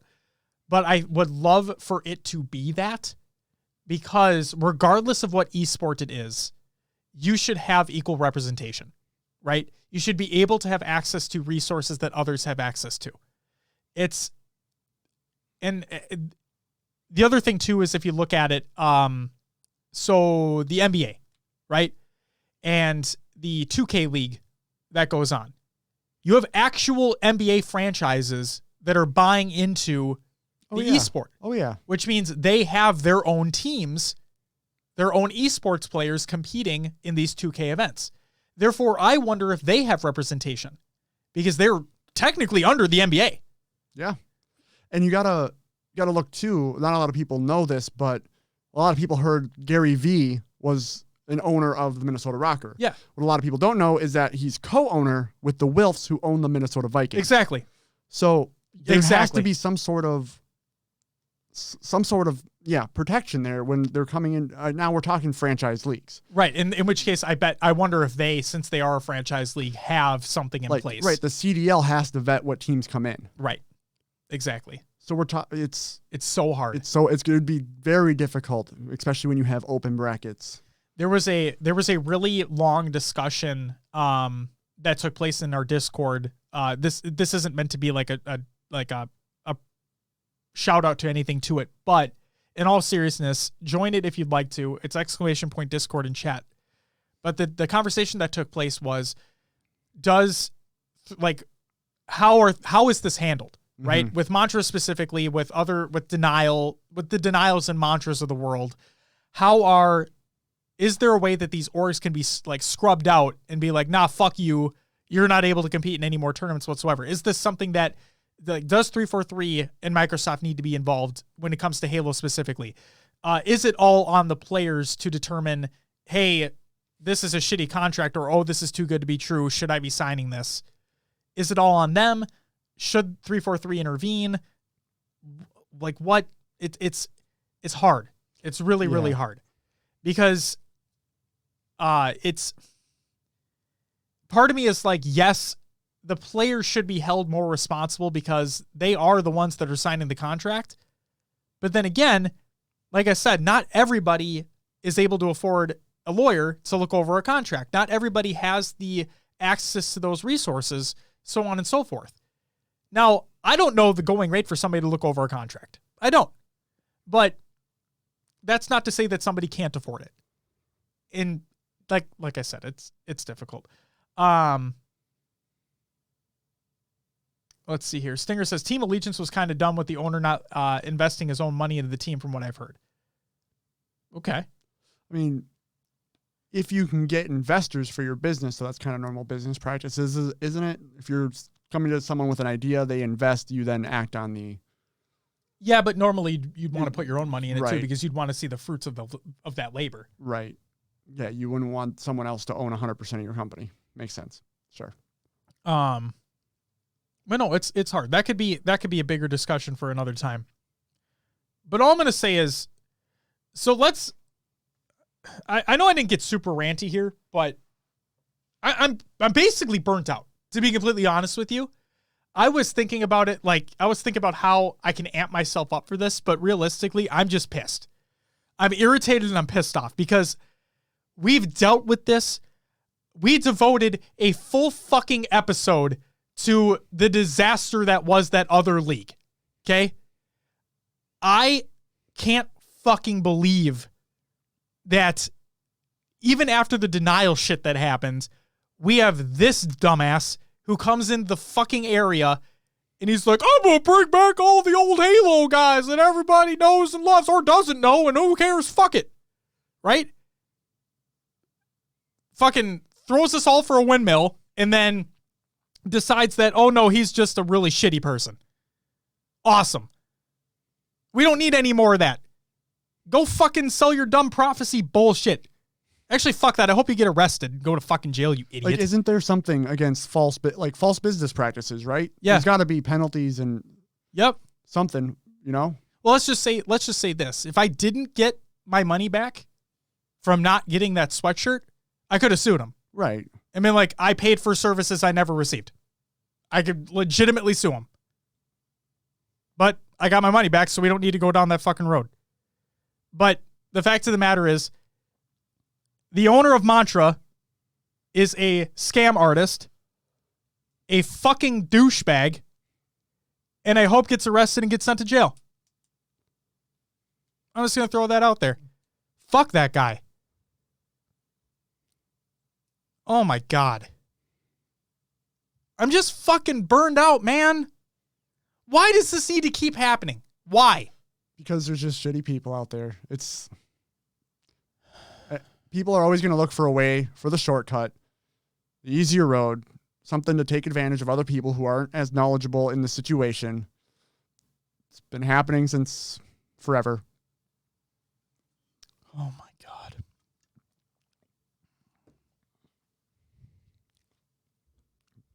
Yeah. All right. Anything else you'd want to say before we move on? I can see you're stewing. Not really stewing. Just feeling down about it. His real name is Stephen Paltrineri. Paltrineri. StephenPaltrineri. That's his real name. There you go. That's all I'm going to fucking say. Avoid business practices with such individual. Yep. And who goes via the alias that we spoke earlier. Okay. Fair enough. Fuck that guy. All right. Will, it's time for some regular news. Oh, did you do the thing? We did the thing. Let's bring it back to positivity. Because you know what? Yes, please. We have a lot of positivity to talk about. Join the Master Chief in Budapest and get a walk-on role in the Halo TV series. This is by the All In Challenge. This is your chance to be a shining star in the Halo universe. Travel through the folds of slipspace and airspace on an all-inclusive paid trip for you and a friend to the incredible Halo soundstage in Budapest, Hungary. You'll be the first civilian to explore life-size recreations of iconic Halo locations, vehicles, and vessels. But your hero's journey is just getting started. You'll experience the birth of a Spartan. Augment your physique with a Spartan workout session alongside the Master Chief himself, Pablo Schreiber. You'll also get to take the seat in the working Warthog, feel the heft of a life-size Needler, and what it feels like to be in the pilot seat of a Pelican and more. Then fuel up for the adventure that awaits by feasting with the cast and crew, wander to wardrobe for a cosmic costume fitting, and finally, take your place in Halo history with a memorable walk-on role in the epic premium TV adaptation of the legendary video game series. 100% of the money raised through this game/auction will go directly to Feeding America, Meals on Wheels, World Central Kitchen, and No Kid Hungry. So there you go. Donate some money, enter in for a chance to win. Maybe you'll be on a TV show. I'm checking out the site right now. Ooh, We're going. We're going to Budapest, baby! For $100, you get 200 entries. Not bad. Not bad. All right. Next news story. The COVID-19 Relief Fund update. This is by Halo. Together, through the metal threads We Got This Spartan shirt and the Relief and Recovery Rec Pack, the Halo community's combined support raised over $430,000 for Global Giving's Coronavirus Relief Fund. Thank you for your contribution, Spartans. It's awesome. A lot of fucking money, and that's fantastic. It's crazy. That is fantastic. All right. The last piece of news that we got. Little bit of controversy here. Okay, just a little bit. The MCC Development and Flighting Updates. This is by Postums over on HaloWaitBoy.com. Welcome back for another MCC Development and Flighting Update. As some of you may have heard earlier this week, Halo 2 and Halo 2 Anniversary are coming to PC players on May 12th. That's today. At 8 p.m. Pacific time. That's later today. With this comes many new features for PC players, including theater for Halo 2 Anniversary and Halo Reach, customization for Halo 2 and Halo 2 Anniversary, and weekly campaign challenges. Below, we're going to talk through the upcoming update for Xbox, the known issues for Halo 2 and Halo 2 Anniversary, and then look ahead to Halo 3 flighting. Previously, we had talked a bit about an update called Thorage, and this update has been split up into separate ones as Theater is ready for PC while Forge is not. Great progress has been made on Forge, but we still have several supporting systems we're working through before this feature is complete. As we get closer to completion and is ready to make the great journey to PC, we'll keep you all in the loop. Now, let's dive into what folks can expect next week. So, in this article, there is a long list of patch notes for things that are going to be fixed or current issues with Halo 2, Halo 2 Anniversary on PC. I am not going to be reading through those because Postums put out an update in regards to a tweet. And that basically clarifies what all those bullet points were. So, that's where the controversy kind of came in. But for the Xbox update. With the upcoming update to the Xbox on the 12th, we have several improvements the team has been working on, which includes performance for Halo 3. As we talked to previously, our goal is to bring Halo 3's performance on Xbox back to what it was prior to our update when Halo CE Anniversary launched on PC. In great news, the team has been conducting internal tests and they are showing positive improvements for the experience, which you will see in this update. But the team is not done and will continue more extensive testing and listen for community feedback on any additional areas of improvements needed for Halo 3's performance. Unfortunately, with the good, there is a small bad. Our test teams identified a newly introduced issue in Halo 2 Anniversary where the reticule is off-centered when playing split-screen multiplayer. The team is working on a fix for this and will be targeting a hotfix build update for this in the coming weeks ahead. What was that chuckle, Will? How far off center are we talking? Will, if you think that's bad, you should see this laundry list of bullet points that were included because they're fucking bad. Yeah. Why would a game ship like this bad? Oh, no. Yes. But again, I'm not reading through those because of what we got in response. So, Halo 3 flighting. Prep work is already well in progress with early testing beginning in the coming weeks with our Ring 1 folks. As it progresses and we work through our process, we will make sure to keep folks apprised of when and where to expect the next series of PC flights to take off. But before that happens, if you have registered, please make sure you have updated your Halo Insider profile. If you haven't already registered, please check out the Halo Insider program for your chance to participate in future flights. So, take some time right now, head on over, and get involved. And then the patch notes update, this is by Postums. Been reading quite a bit of threads around the known issues list from today's development and flighting update. As an FYI, patch notes next week will contain all of the bugs that have been fixed on top of the ones that have been fixed during flighting. I'll share when they're live. For clarity, I have over 30 plus bugs for the patch notes, bugs that will be fixed in Tuesday's build, with another 13 issues that are fixed but just missed the cutoff for the build coming next week. These and other fixes will have to come later. So, that list will be reduced, but that list will still be there. So basically, I'm waiting to see what actually got fixed before I ream them. And by that, I don't mean I'm not going to be mean, but I'm going to criticize it. Going to be critical of it. Yes. If it is bad, we're going to talk about it. If it's good, we're going to talk about it. But I'm not going to bullshit. So we'll have to wait and see, Will. Oh gosh, I haven't heard that in so long. I know. I just thought I'd sprinkle that in there.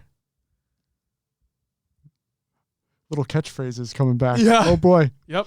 And you know what? In terms of Halo 2 coming to MCC on PC, it probably could be a lot better. Could be a lot worse. There it is. We brought them both back. We're bringing it old school. Firing on all cylinders today. Oh my God. Woot woot, May 12th, best day of the year. That's today. Jordan, is it your birthday today? It is his birthday today. It's the Only Neeb's birthday today. In chat, people, please Happy birthday, give Jordan. him a big happy birthday. Happy birthday to you. Happy birthday to you. Happy birthday, dear Jordan. Happy birthday to you.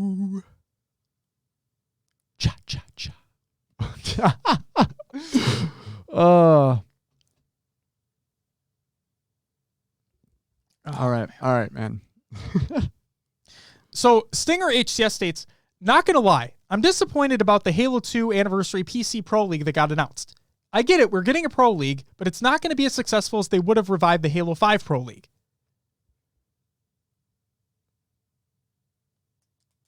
What do you think, Will? Ooh, that's tough. Because It's a hot topic. it is right there. So, all right, we want to dive into this. Not as because the Halo 5 Pro League wasn't super popular, at least from my knowledge, right? So hold on. Let's set the record straight here. This is not a Pro League in the traditional sense of a Pro League. Maddie, you just said it as well. This is a Pro Series of tournaments. Pro Series, yeah. So where a Pro League, you would have weekly matches that would lead up to a spring, summer, fall finals. Right? This is weekly tournaments, pro and amateur level, and then they meet up.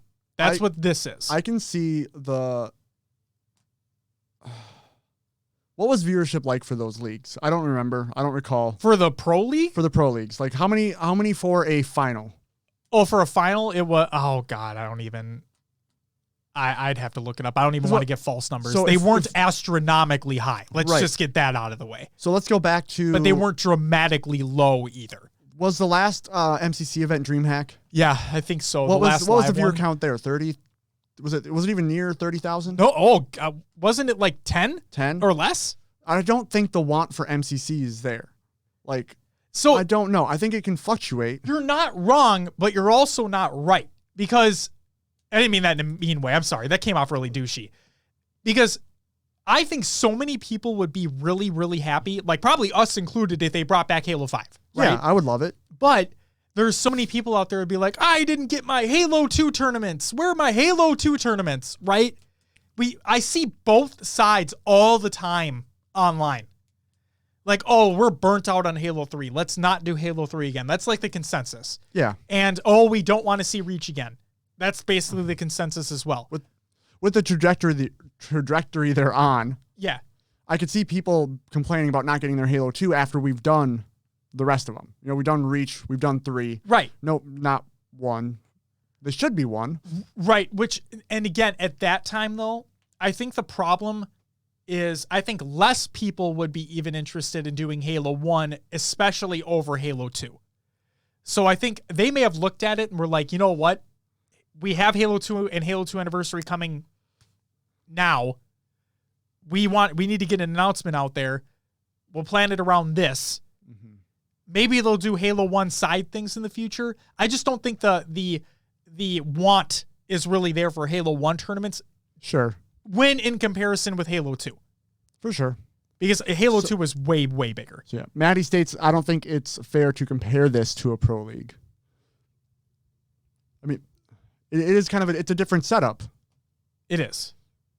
You just got really excited about something over there. Yeah. Justin named one of his Pokemon 2 Foxy. Nice. He said, thanks for the name recommendation. You're welcome, Justin. Also, I hope you enjoy Pokemon. So yeah, it's a different thing. We're gonna get tournaments with pro players and then amateur players and then basically shove them all together. Correct. At times too. So this is nowhere in comparison to a Pro League. The question is who is going to be watching the Halo 2 tournaments? The people who love Halo 2. Right. Will it bring in some outside viewers? Yes. I don't know. Well, and it also right, and it also depends upon how well the game releases. Sure. Because if it doesn't release well and it's a broken mess, I mean, we already saw what happened with Halo Reach on PC. Numbers went like this, and then boom, just straight down. Well, you saw some top streamers playing it too. Yep, but then they stopped. What, after a week? Maybe? Yeah, if that. So I don't know.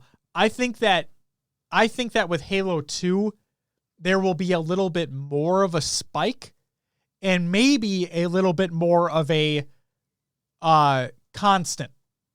Like a constant high. You think so? I do. Just because it's Halo 2. Okay. Just because it's Halo 2. A little bit more nostalgia, a little bit more... I mean, I believe I was in Summit stream today. Yeah. I believe he said he would be downloading it. Yep. Who else? Spartan was talking about downloading it tonight. Yep. Some other players, people who were big during Halo 2. We know Walshy and Puckett and all them are going to come back tonight too. So it all depends on, I guess, if it's interesting. If the game's good too. Yep. The gameplay has to be good. If it's broken on PC, just like Reach was, or you're still going to see controller players shitting on mouse and keyboard players, is it enjoyable to watch? Are people having fun? Is it going to be sustainable? I don't know on that part, the sustainable part, but right. You'll see a big initial interest, and then it will most likely taper off like the rest. Yep. But the thing we saw as well is with Reach, the tournaments started, and then they stopped. And there was nothing. Yeah. There's absolutely nothing except the one DreamHack tournament. And the beautiful part here is that we have, it sounds like from this this Pro Series that's going to be taking place, is that these tournaments are going to continue until infinite. Right. So it sounds like we're not going to have a lull anymore for the rest of this season. And you have HCS backing it up. This is going to be their let's start momentum and go into infinite. So it needs to succeed for them. Absolutely. It has to. Otherwise, absolutely. Are we going to run into our infinite starting off on a lull? They need to start ramping up now. And the other thing I don't know, I mean, obviously people have to realize this too, is that these aren't Halo 2 Classic tournaments. These are H2A. So it's H4.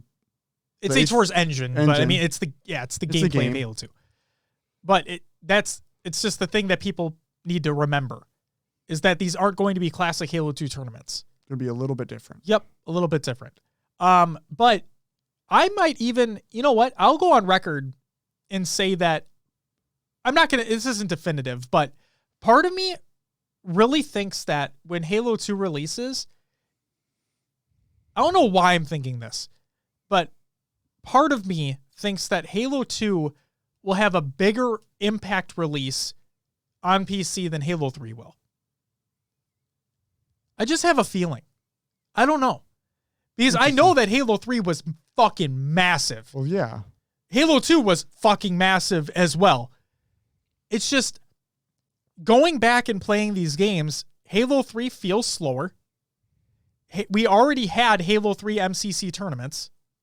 We're going to have more, obviously, when it releases. There's going to be the PC and the Pro Series. It's just, I don't know. Part of me thinks that when Halo 2 releases tonight, if it's well received,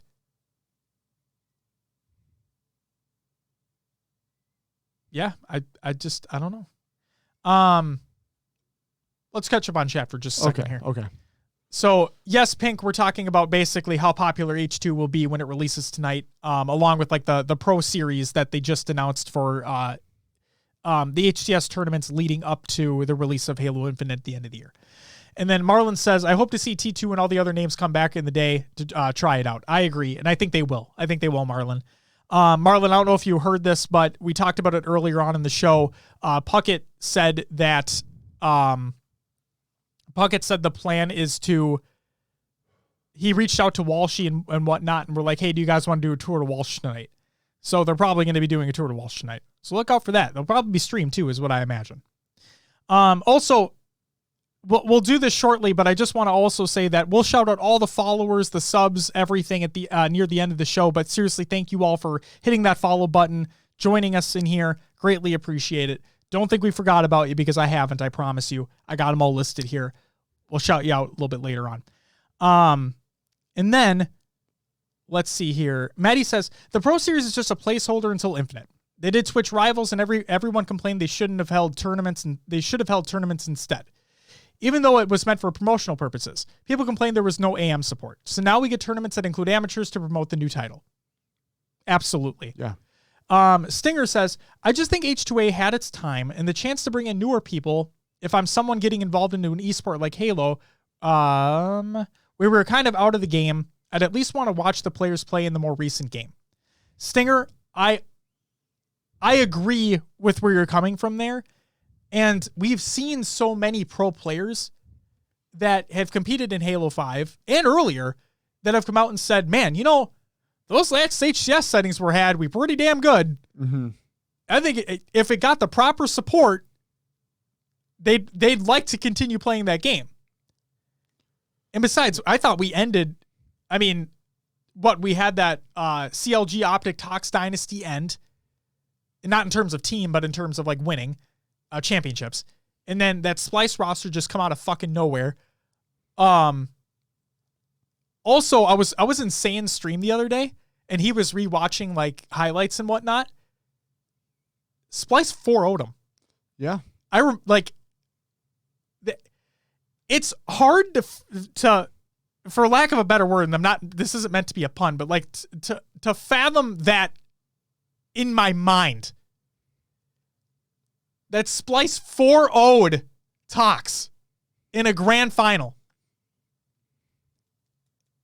What? We never saw that before, besides when CLG back in the day did that to what? Allegiance in the first World Final? Like that. Holy shit, that's just insane. Oh my God, it's insane. But no, I'd like for Halo 5 to come back. I think it'd be cool. Pink says, I could see this being the case by the time Halo 3 comes out, people's nostalgia runs dry. I think, and Pink, going off that, I think people's nostalgia is going to run dry no matter what, you know?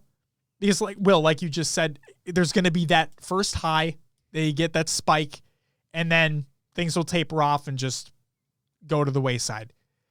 And then Marlon says, Halo 2 PC is more like an old friend returning with its little brother H2A being something that it's going to blow people's minds. Sure. I hope that's what people think that is. We'll have to see. We'll have to wait and see. Yes, sir.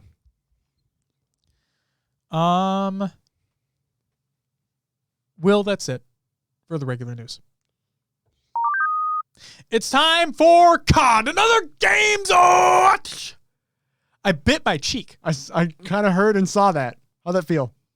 Didn't feel good. I bet it did not. I bit my fucking cheek. Oh my God. Guess what, guys? We have an hour until the game releases, so let's fucking pump through this. So, Xbox 2020 announced. Like 20/20, not the year 2020, even though it's like a play on the year of 2020. Get it? And no, it's not a new console because that's the Series X.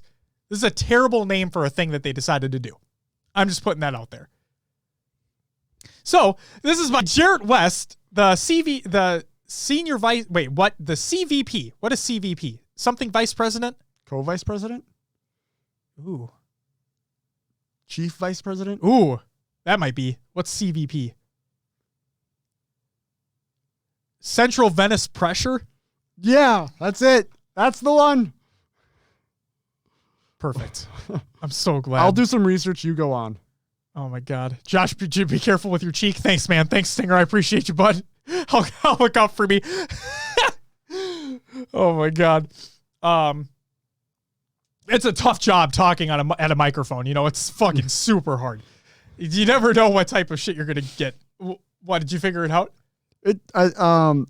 So here are the. Or are you laughing at me? I'm laughing at you. Oh, okay. So CVP line is used to measure. Yeah, I got the central Venice pressure. Yep. But okay, so CVP meanings. I got computer validation program. That's definitely not what it is. Comprehensive value position.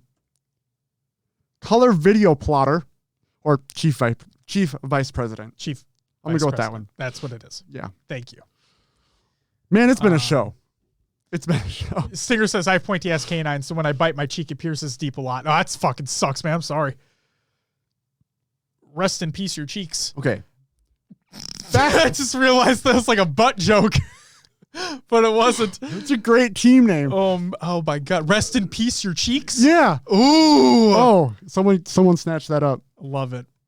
It's like fuck, and I really hope prom queef's on that team. So, Xbox 2020 announced. This is by Jarrett West, CVP, Chief Vice President, Gaming Marketing of Xbox. So, what's in store for 2020? This is a momentous year for Xbox. I almost said mysterious. A spooky year. This is a momentous year for Xbox with our next-gen console paving the way for all our games and services to come together in even better ways. Here's what 2020 looks like just to start. Our goal remains to launch the Xbox Series X and Halo Infinite this holiday. All 15 Xbox Game Studios teams are hard at work on next-generation games for Xbox Series X and Xbox Game Pass. The best development teams around the world are working hard to have their games ready to play on Xbox Series X this holiday. For PC players, we plan to support the community by making all of our major releases at launch available with Xbox Game Pass for PC, words are hard, including Halo Infinite, Wasteland 3, Minecraft Dungeons, and of course, Microsoft Flight Simulator.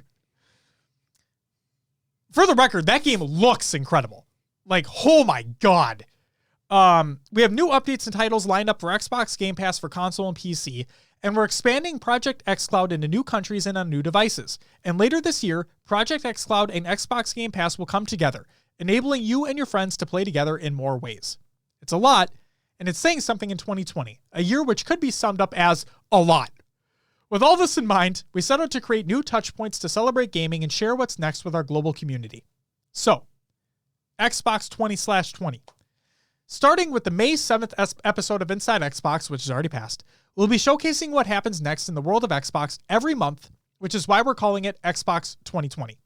These monthly moments will take place throughout the rest of the year and will be a way for us to engage, connect, and celebrate with you about what's in store for the next generation of gaming, including what's next for the Xbox Series X, Xbox Game Studios, Xbox Game Pass, and Project xCloud. Every month will bring something different. Stay tuned to Xbox Wire for more details. For the Xbox 2020 May update, we'll be focusing on giving you a first look at next-gen gameplay, trailers, and sneak peeks from a wide variety of publishing partners and independent developers across the globe and industry, including Ubisoft's recently announced Assassin's Creed Valhalla, and hear from game creators about what they're doing with their games on Xbox Series X. So let's get this out of the way first and foremost. There was like no gameplay shown in that Inside Xbox dealio, but I also want to... I think people didn't set their expectations accordingly. Part of that is obviously on Microsoft's fault. Like, absolutely. They said that it was going to be gameplay, motherfucking gameplay. And we really didn't get that. It was in-engine scenes is basically what that was. Right. But again, people were thinking it may have been like a couple hour long event. Usually Inside Xbox episodes are around a half hour. Yeah. So that's what that was. Another thing that came out about Assassin's Creed Valhalla. Did you hear about the frame rate? No. It's 30 FPS. 30 FPS. On the Series X. On a brand new freaking console. So. I'm not happy. So. Oh boy. Okay. So I read that too. Okay.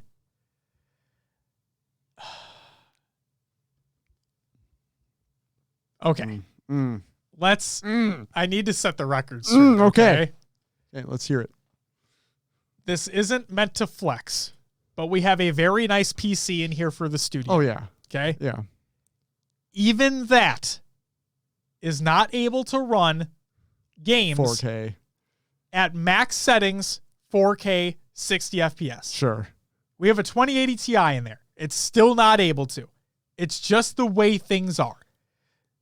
That is a $1,300 graphics card. Sure. I wouldn't expect a $500 to $600 console to play 4K games at low resolution, like at low graphical settings, right, at 60 FPS. I just don't expect it to happen. Now, granted, they are working directly with with AMD as a chip manufacturer, so they are having custom hardware developed, but I just don't think it's going to be feasibly possible, and people need to get their expectations in check. So what's the point then if going from a 1X to a Series X?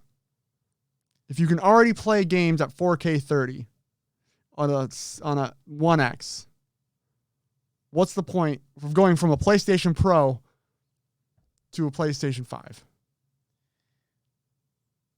Okay, so before I answer your question, Marlon says, honestly, I thought that Xbox event went exactly how I expected it to go. I agree. Because we're logical thinkers here, Marlon. Okay? That's, yes. And then, let's see here. Josh, no, I'm not. I won't be. It's called bedtime.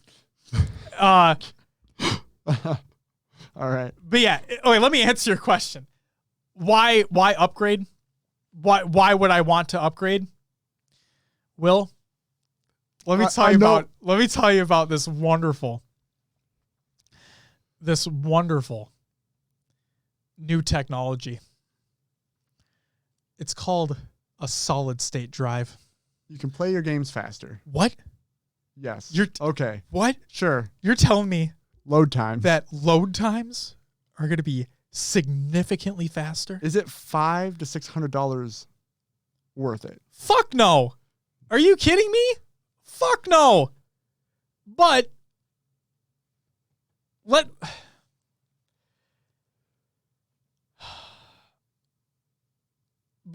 okay, so Jordan says, but you can just throw an SSD into your current console. But Jordan. Oh, poor Jordan.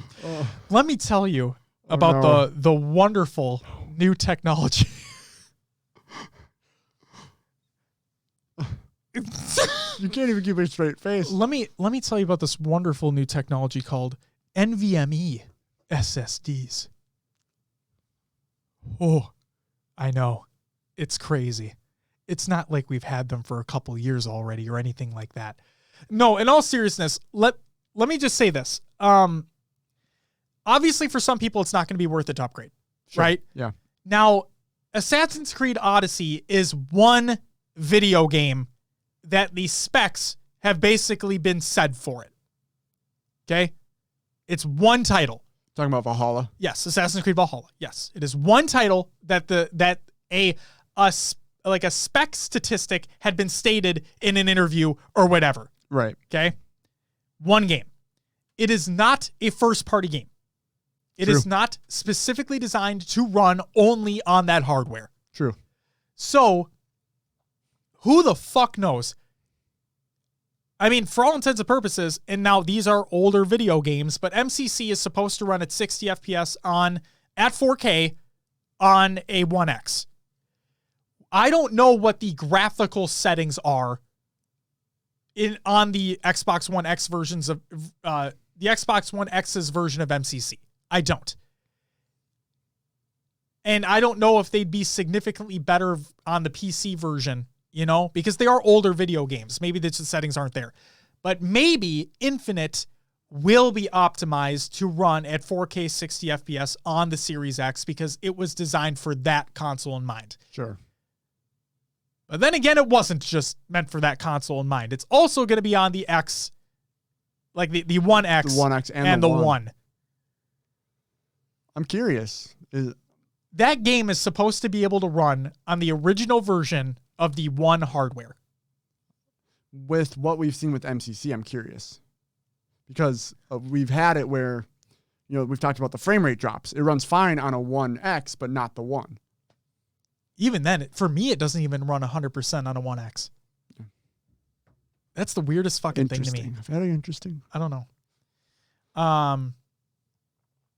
I imagine the requirements will come out soon, Josh. Actually, just wait for, we're talking about Cyberpunk now for a split second, but their event is next month, I think on the 11th. So I think we talked about it too. Cyberpunk is having their own event. Yeah. June 11th, in which case I bet that they will announce what theirs are going to be at that point in time. Did they talk backwards compatibility at all? I'm pretty sure that everything that currently works will work. Like all games that currently are backwards compatible will work with the Series X. I'm pretty sure. So we'll see. We'll see. This past event was only showing some of the third-party games coming to the console. That is 100% correct. Yeah. Voodoo Man says, just one more thing I forgot to mention earlier. Sorry, I'm lurking while doing workout. It's all good. On the team names for our event, I had each team duo submit a team name. I had the fun job of combining their team names into one team. Hence the funny names. That's fantastic. Oh, that's awesome. That is fantastic. Yeah, the Series X is not a great name for a console. But that just means they can come out with other series down the line. Cheaper, more expensive, whatever it may be. I think that's why we had the 1S than the 1X. Correct. So we're getting the 1 Series X. It's weird to move we're gonna get the Xbox One X Series X. Sure. I'm just kidding. I don't want people to think that's an actual name of a thing. But yeah. Stinger, I think we all want infinite gameplay at this point. Yes. Speaking of which, what a great fucking segue. In July, we will dedicate time to focus on the incredible games coming from Xbox Game Studios. A number of our studio teams are looking forward to sharing first looks at new gameplay, insights from development teams being optimized for Xbox Series X, and brand new game announcements. We cannot wait to share this initial look at what some of these teams are working on. That includes Halo Infinite. Halo Infinite will be in the July event. There you go. But yes, I'm looking forward to it as well. July better be only Halo, like Smash Direct levels of info. Are we? Oh my God, dude. We're talking about like at E3 where they basically unveiled every fucking thing for Smash Ultimate, and we sat there. We're like, what the hell's going on? Remember that? Oh yeah. Oh my God. Frankly, I'd be fine if they did that just for Halo because it's just Halo. But it's Halo. Yeah. That's besides the point. So Pink says, my worry is that there will be next to no time for a beta.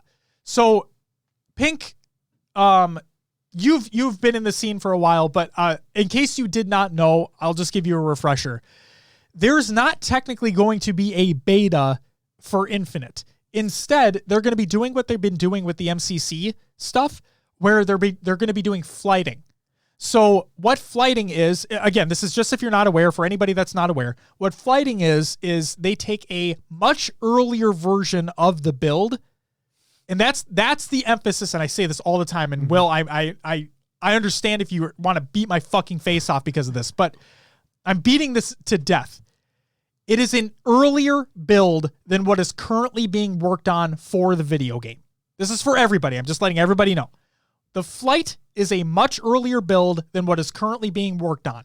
Therefore, it's not going to be a beta per se, but it's going to be an earlier build of Infinite that the developers have already worked on, have already worked past, and they're probably well past it. But it's just to give people a sense of what the game's going to be like, and they'll still take feedback from it, but it's an earlier build. So that is what they're going to be doing. You've been pretty disconnected for a year or so. You didn't know this? Well, there you go. There you go.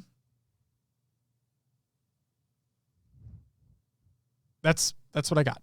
That's what I got. I'm looking forward to it. Yeah. I'm really looking forward to the July event. Yeah. Just any information will be nice. Absolutely. All right. Are you ready for the last piece of COD and Other Games Watch? Yes. Ready for the fucking woozy doozy here? Woo. The Last of Us actors Nolan North and Troy Baker headline Dirt 5's voice cast. This is by Alessandro Barbosa of GameSpot. And yes, this is a real story. Dirt 5 is coming to a variety of platforms, including Xbox Series X, and is supporting Microsoft's cross-generational platform, Smart Delivery. The game was revealed on the Inside Xbox stream, but it was an interview later in the program that revealed an extensive new career mode featuring a pair of big-name voice actors. Both Nolan North, who is Drake in Uncharted, and Troy Baker, who is Joel in The Last of Us, will be voicing your mentors in the mode, giving you advice on sponsorship deals, racing strategies, and more. The career mode is billed as a story-driven campaign with a narrative that takes shape based on choices you make in between races. Those races will be set in locations all around the globe, complete with a day-night cycle and various weather effects. In other words, we have Dirt, Mass Effect Edition. Sure. Why not? I think I was actually very interested when I saw the trailer to jump into it. Is this coming to PC as well? Oh, yeah. Do we know? Oh, yeah. Yeah. Absolutely. I can't fucking wait. Really? I love racing games. I love the Dirt franchise. I skipped Dirt 4, but I played Dirt, the previous ones. So they got away from the, like, they had, I think it was either Dirt 3 or Dirt 4 where they did a lot of the Gymkhana stuff. Yeah. They kind of got away from the racing mentality. They were still races, don't get me wrong, but they kind of got away from that mentality, and they did a lot more focus on the funny, like, arcadey Gymkhana type stuff, right? Yeah, right. It looks like this, they're bringing things back while also having a little bit of that stuff in there. But the amount of variety it looks like in this game, I cannot fucking wait. And then Marlon says, need Forza Horizon Tokyo. Ooh. That game would be fucking amazing. That would be incredible. And Stinger also says, real quick, can we all appreciate Red Dead 2 coming to Game Pass recently? Abso-fucking-lutely. Marlon, I have one stipulation. If they do a Forza Horizon Tokyo, I need Han's RX-7 built into the game, please, from Fast and Furious. Can we just say, you know what? I get a lot of shit for this, and I understand why I get a lot of shit for this, but fuck all the haters. I'm going to go there. No. The Fast and the Furious Tokyo Drift is the best Fast and the Furious movie. Lies. It is not a lie. It's not a fucking lie. That is the best. Marlon knows. Marlon fucking knows. No. Yup. No. Yup. Yup. Marlon fucking knows. Yup. Yes, Josh, it is. Josh, Your opinion's fucking wrong, dude. Your opinion's fucking wrong. So there's like different. Okay, so there's Fast like different. 5, get the fuck out of here. There's like different areas. Night Fox, come on. It's the best one. Tokyo Drift is easily the best Fast and Furious movie. And you even have Vin Diesel coming back at the end. He's even there. Therefore, making it a Fast and Furious movie. I'll die on this fucking rock. I will die on this rock, defending this rock.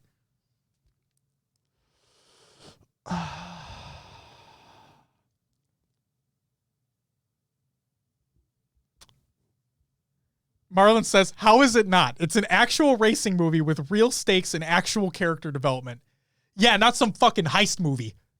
Right, that's what I'm trying to say here. There's different eras of Fast and Furious. For the record, I love them all. I really do. Well, yes. You know that. It's like my biggest guilty pleasure franchise. I love those movies. So, like, you had the first movie, which was all about Brian and Dom's basically kind of character development. Yeah, and then the whole, like, yes. The street racing scene as well. Really, Too Fast, Too Furious brought in more of the heist mentality, right? Yep. 3 was its own standalone thing. Which it was its own standalone thing until they looped Han and everything back into the main story. In 5. They brought Han back in 5. 4 was about more of like the criminal activity, working with the FBI. It was really Brian and Vin's separation from the whole, like, why they were on the run. So it's like you have, like, honestly, for me, the first Fast and Furious movie was the best. But anyway, this is way off topic. It's okay. Because we're talking about one of the best franchises next to Halo. Oh, the Fast and the Furious? You know what? Please. They're obviously not in the same realm of entertainment, but let me be real here. The Halo franchise is an unbelievable franchise, right? The Fast and the Furious franchise is also an unbelievable franchise. Am I right? Sure, whatever you say, Josh. You just went in depth on what the story arc is for a Fast and the Furious franchise. I did. Okay. Whatever. Oh my God. Dude, Tokyo Drift is a phenomenal film. You have Bow Wow in there. Has this fucking Hulk vehicle. It's a good movie. I actually just watched it this week. Did you know shit? Yeah, fuck you. See, I told you. That movie's so good. Oh my God. All right. Pink says, my hot take is that Terraria is better than Minecraft. I'll let Chet take over that one. I don't know. But no, in all seriousness, Dirt 5, really looking forward to it. Yeah, I'm going to be playing it. Yes, I'm very excited. And then Marlon, if they ever did announce something like Forza Horizon Tokyo, that'd be fucking that'd be really cool. Good. All right. That's it for God Not the Games Watch. Whew. Will, are you ready? Yeah. All right. It's time for Will's Adventures Within the Haloverse.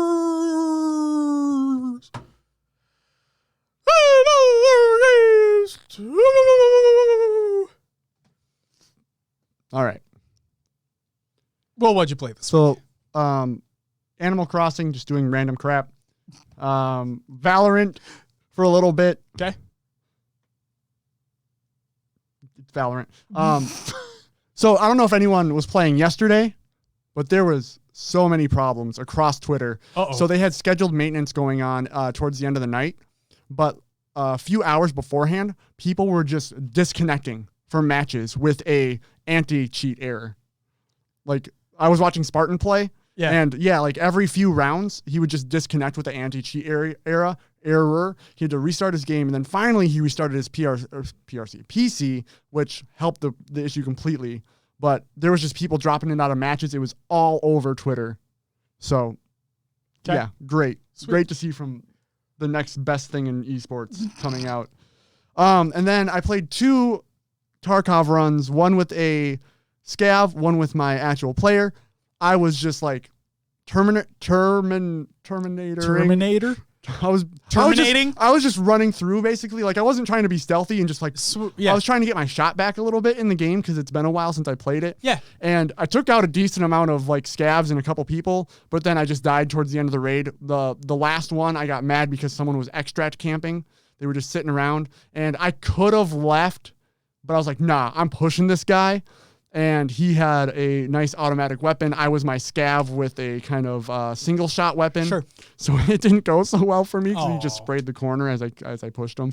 But I could have gotten out if I wanted to. So yeah, played some Tarkov. And then we played some Halo MCC. I'm going to let you talk about that coming up. So what games do you play this week? Well, I want to say something from chat real quick. So Marlon says, yo, Hans drifting around a chick's car to get a number is by far the best flex in the franchise. I can agree with that. Therefore, the best movie in the franchise. Sure. Heard it here. You heard it here. He said sure. He agreed.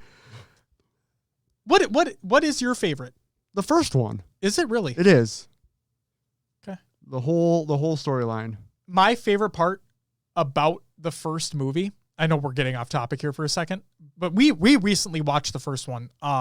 Again, my actual favorite part about the first movie is, so the soundtrack is fucking stupid in that movie, like in a great way. Yeah. I used to listen to the soundtrack when I was in fucking like daycare back in the day. Okay. That should tell you.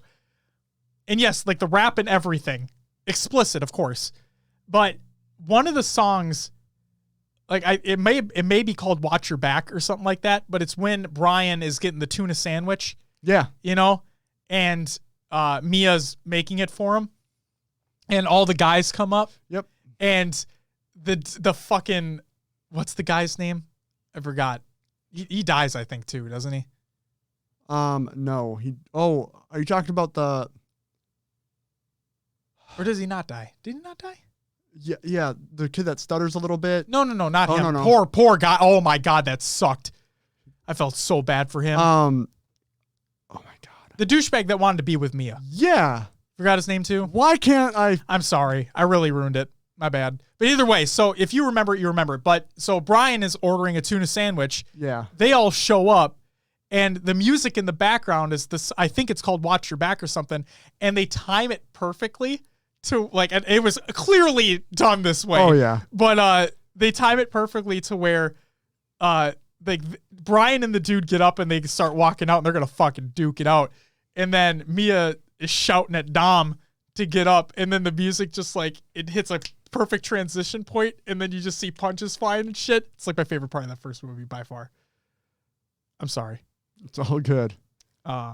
It's going to come to me randomly, like in the middle of the night. I'm going to be like, that was his name. It was Vince. It was Vince. Thank you.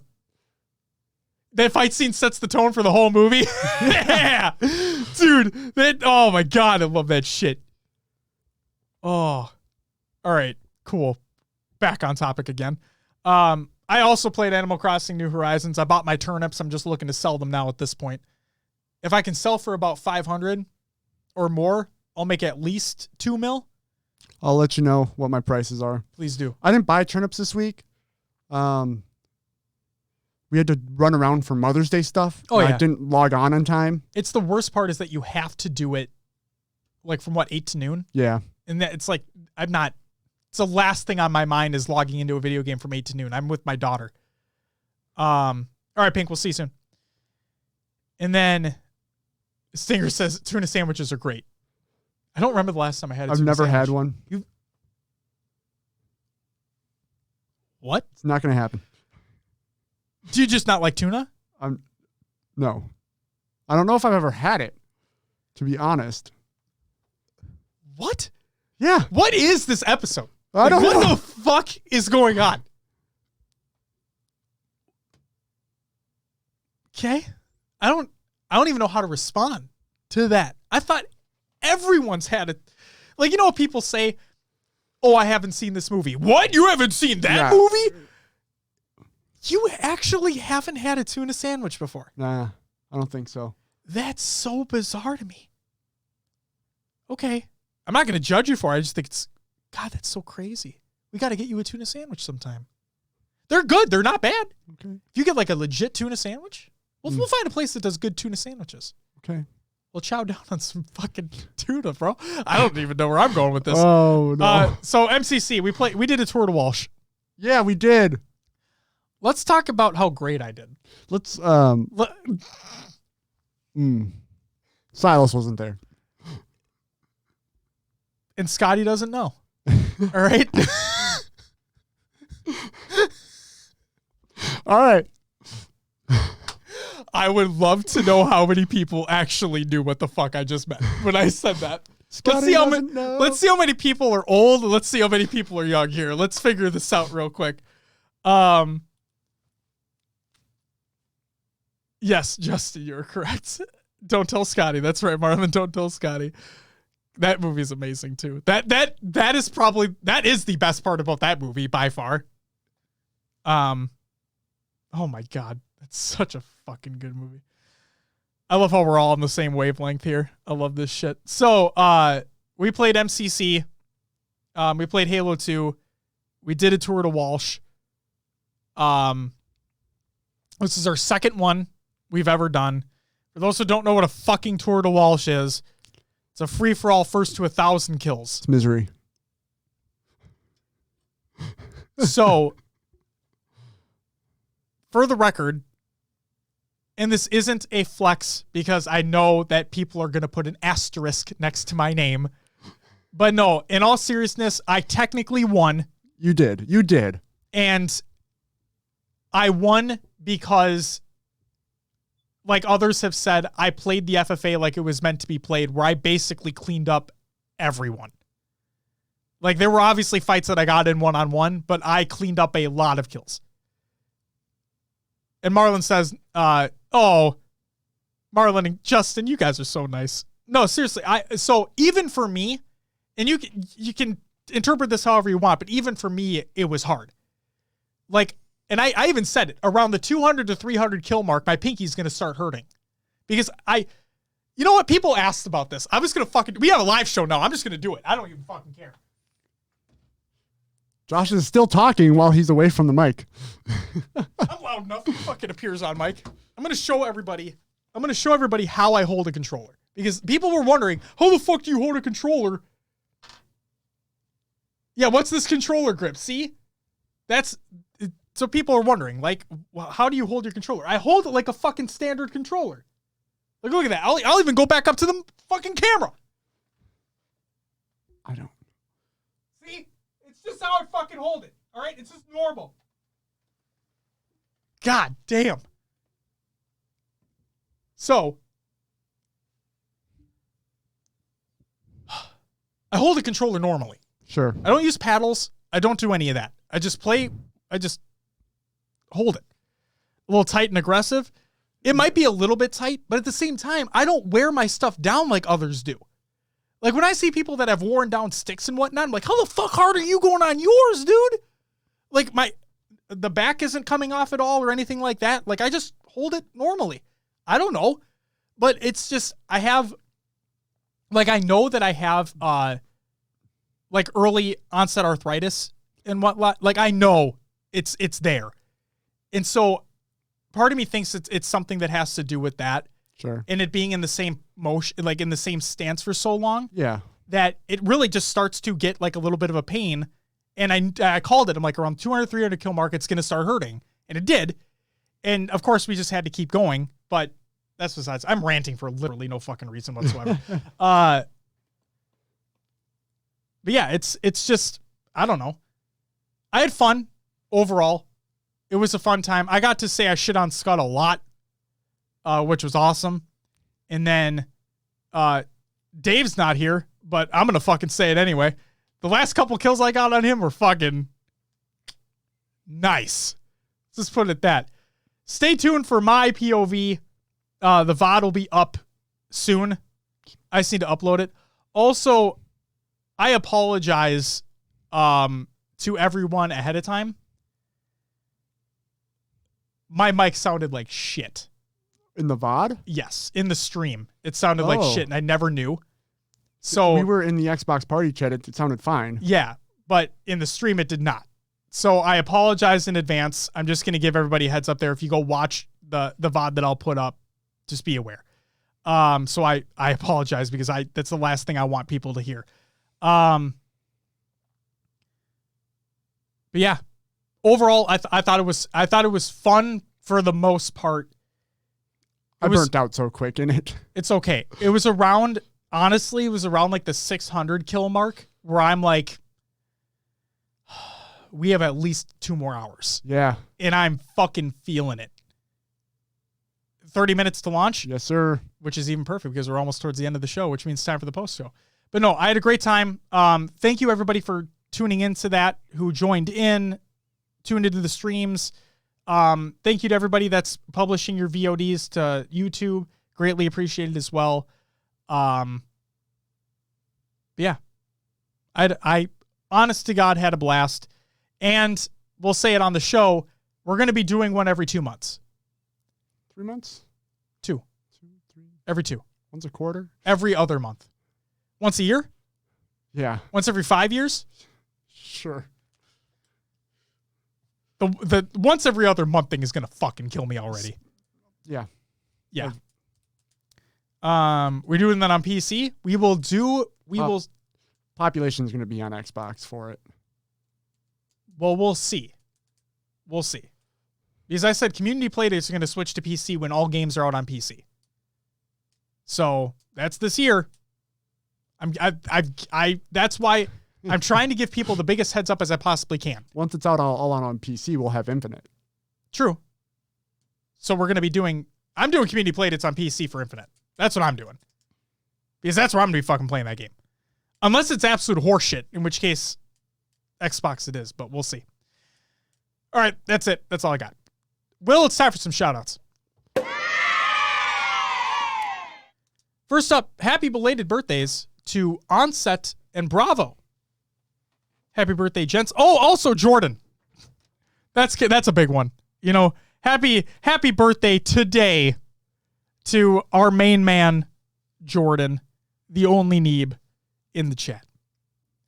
And then also shout out to everyone who joined in the Tour de Walsh version 2. That included Marmar, Heavy Rainfall, High Tech Redneck, Scud Puddle, Goalie Sniper, Will, and myself. And now, that's it for the shoutouts. It's time for some community creations. I have a good amount for you this time around. So we have Halo memes every day. Reddit.com/r/Halo memes. Check them out. We have Clips of the Week number 53 by High Tech Redneck. This released yesterday. YouTube links included. We have Redemption. It's a Demonica Halo montage by it's Viable Manatee. It's his montage.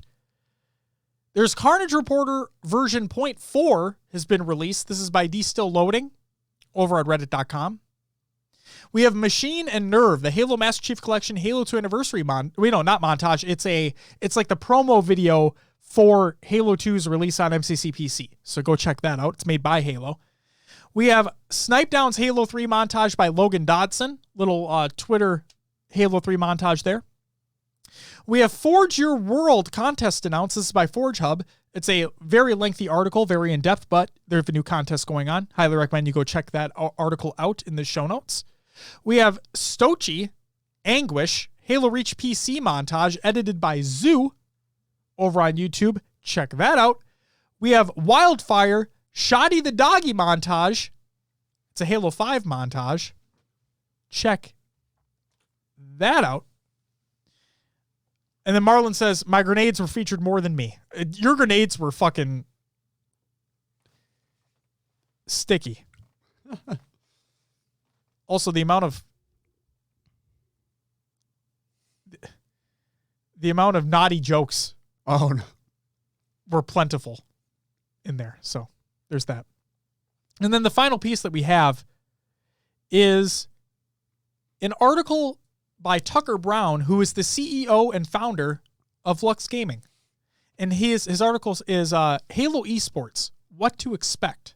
It's at luxgaming.com. I highly recommend everybody go ahead and read that. We'll include a link to it in the Google Doc of the show notes of the show. It's kind of cool getting that mindset from an owner of an organization, and a good organization at that. Not the shitstorm that we've dealt with earlier on in the show. Thank you, Jordan. I am in my work attire, dress clothes, or semi-casual. You know what? No, thank you, Jordan. Because Will, you look good every day. Oh, thank you. That's right. Hey. Fuck you, Jordan. No. Thank me. I'm just kidding. Yeah, go ahead. no, I lost my train of thought already. I caught you off guard with that one, didn't I? A little bit. Will, that's all I got. So in other words, let's get into this post show. Let's get the people excited for Halo 2 releasing on PC later tonight in 25 minutes, as a matter of fact. And with that, Will, please plug the show. You can find us on your favorite podcast services. Just search for HCS Pro Talk. We are on iTunes, Google Play, Podbean, Stitcher, Spotify, and others. Leave us a review and let others know about the show. You can join the community discussion over on our Discord channel. If you're in the live chat, use ! Discord, YouTube, whatever we might have to find where we are. We have a few things. But yeah, we have our Xbox Club and Spartan Company. Search for us on Waypoint, Twitter, Instagram, Facebook, YouTube, Twitch, and Esportspedia. And we have our own website as well at hcsprotalk.com. Go find us out there. Yeah. Josh, would you like to record? Would you like to close out the recording portion of the show? Yeah, before I do so, Night Fox, is that actually your car? Night Fox is that your Civic Type R? Is that your car? Is it like one of the Fast and Furious cars? Is that what we're going at? Looks like that. It looks So a little bit newer, though. I had a 94 Honda Civic, which was the same car that they did the heist with. So that black Honda Civic with the green neon. I didn't have green neon on it, but I used to have one of those 94 Honda Civics.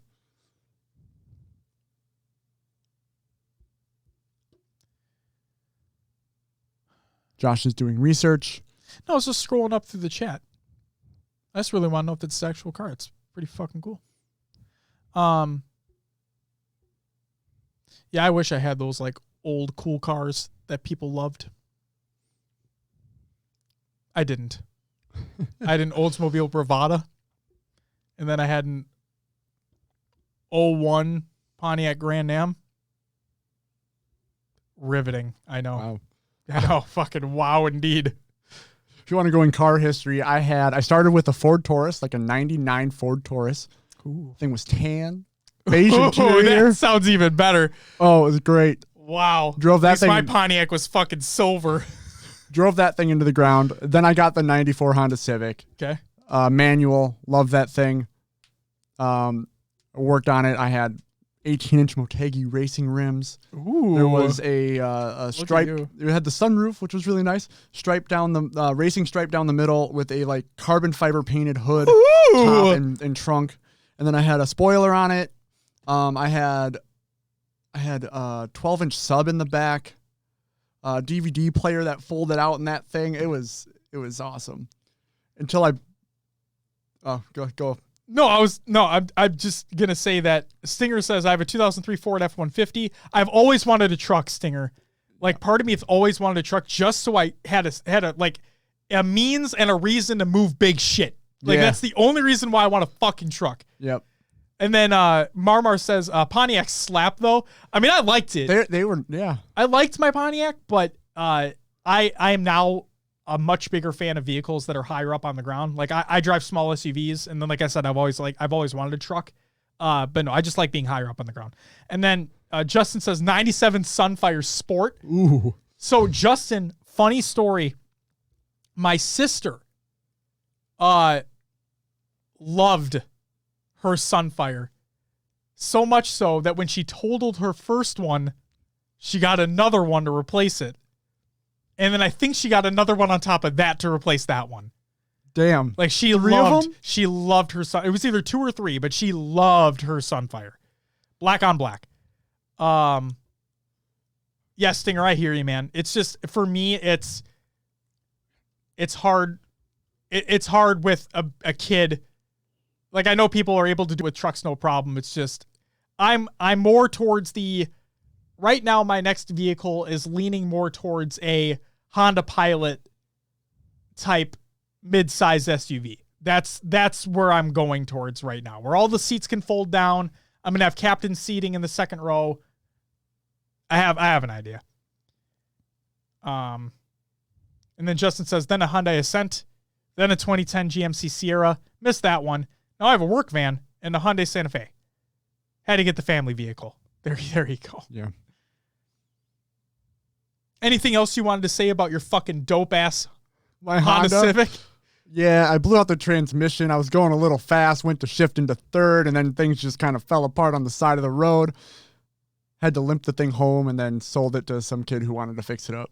So, do you know if you ever fixed it up? I don't know. I actually think I saw it once on the road in home base. That's awesome. We talked about, and then I never saw it again. Huh. Well, I mean, good for that person. That's fantastic. Yeah. Marlon says Honda Pilot, Toyota RAV4 are dope. Yeah, I've heard. Oh, it's okay, Stinger. Don't worry about it, man. I'm just saying, like, in terms of having a small child and whatnot and wanting to be able to haul a bunch of shit, that's why I'm looking at that. Yeah. And I've heard that there are a lot of issues, like a lot of audio issues with the 2020 Pilot.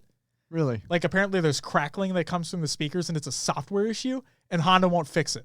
It's ridiculous. Like, how fucking cool is that, right? So I'm going to stay away from the 2020.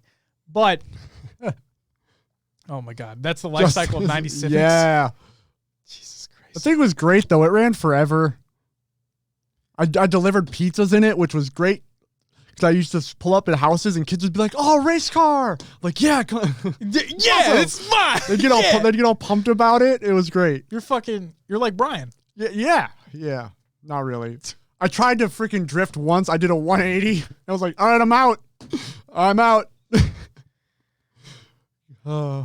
Ladies and gentlemen, that's going to do it for the recording of episode 126. I want to thank you very much for listening. We'll be back next week. So who knows? Maybe we'll talk more Fast and the Furious, more Honda Civic, we're going to talk about more Halo, of course. Ladies and gentlemen, thank you very much for tuning in. We'll catch you next week. But until then, bye-bye. Man, that episode was everywhere. I'm just going to say it. Oh, yeah, that was insane. That was fucking insane. HCS and the Furious, yes. Did you change it to the after show? Oh, God, because I had to, okay, there we go. After show. We got screens for days, people. Guys. We've been live for 2.5 hours. Right up to. And guess what? The release of Halo 2. Guess what? It never crashed. It never crashed, It never crashed. We did drop 299 That was right at the frames, beginning. But yeah, right at the beginning. Yep. I don't care. Maybe that was Twitch buffering or some shit, but we did it. We got it. We fucking did it. Screens on screens on screens. But the fact of the matter is we got exactly what we wanted. We have Twitch chat. We have the current segment so people know where they are in the VOD or wherever if they're just tuning in for the first time. We got it. We did it. We're fucking there. Dude, can we please talk Star Wars? You guys can. We have jokes and puns to get to, and then we got to get the fuck out of here because Halo 2 launches in less than 17 minutes. And you have to drive home. I got to drive home. Yeah, so we're gonna fucking do this shit. Oh, I know you wrote it up. I saw it in Discord, Josh. Don't worry. I see you, baby. All right. Will, I want you to start us off. All right, Monday, May 4th. Oh, wait, hold on. Before you start, I always do this. I always fucking do this. Fucking time. So, before we start, for those who don't know, for those who are new here, we have a weekly joke of the day and pun of the day calendar. These are courtesy of Justin, a.k.a. Goalie Sniper, a.k.a. Justin LaFleche, a.k.a. your Canada's better than the United States. Okay, so... I mean, it is. It is. Justin gave these to us. We saved them throughout the entire week. We're going to go through them right now. You get to see me cringe, even though I already know what they all are. So, Will, take it away. Monday, May the 4th be with you. Also with you. When it came to getting even with my local bus company, I pulled out all the stops. Why did you put emphasis on pulled out? Why did you do that? You know, You know nothing. You put emphasis on. I pulled out all the stops. Okay. Maybe I just wanted to throw people for a loop. You never know. Oh my God. Let's continue. Oh, you're just gonna go through all of them, or you? No, I thought we were doing the date. Okay. So for Monday, May the 4th be with you, and also with you. Yes. I thought you hated saying that. You know I do. Thank you for leaning in. God. I appreciate it. So why did the cookie go to the doctor? Why? It was feeling crummy.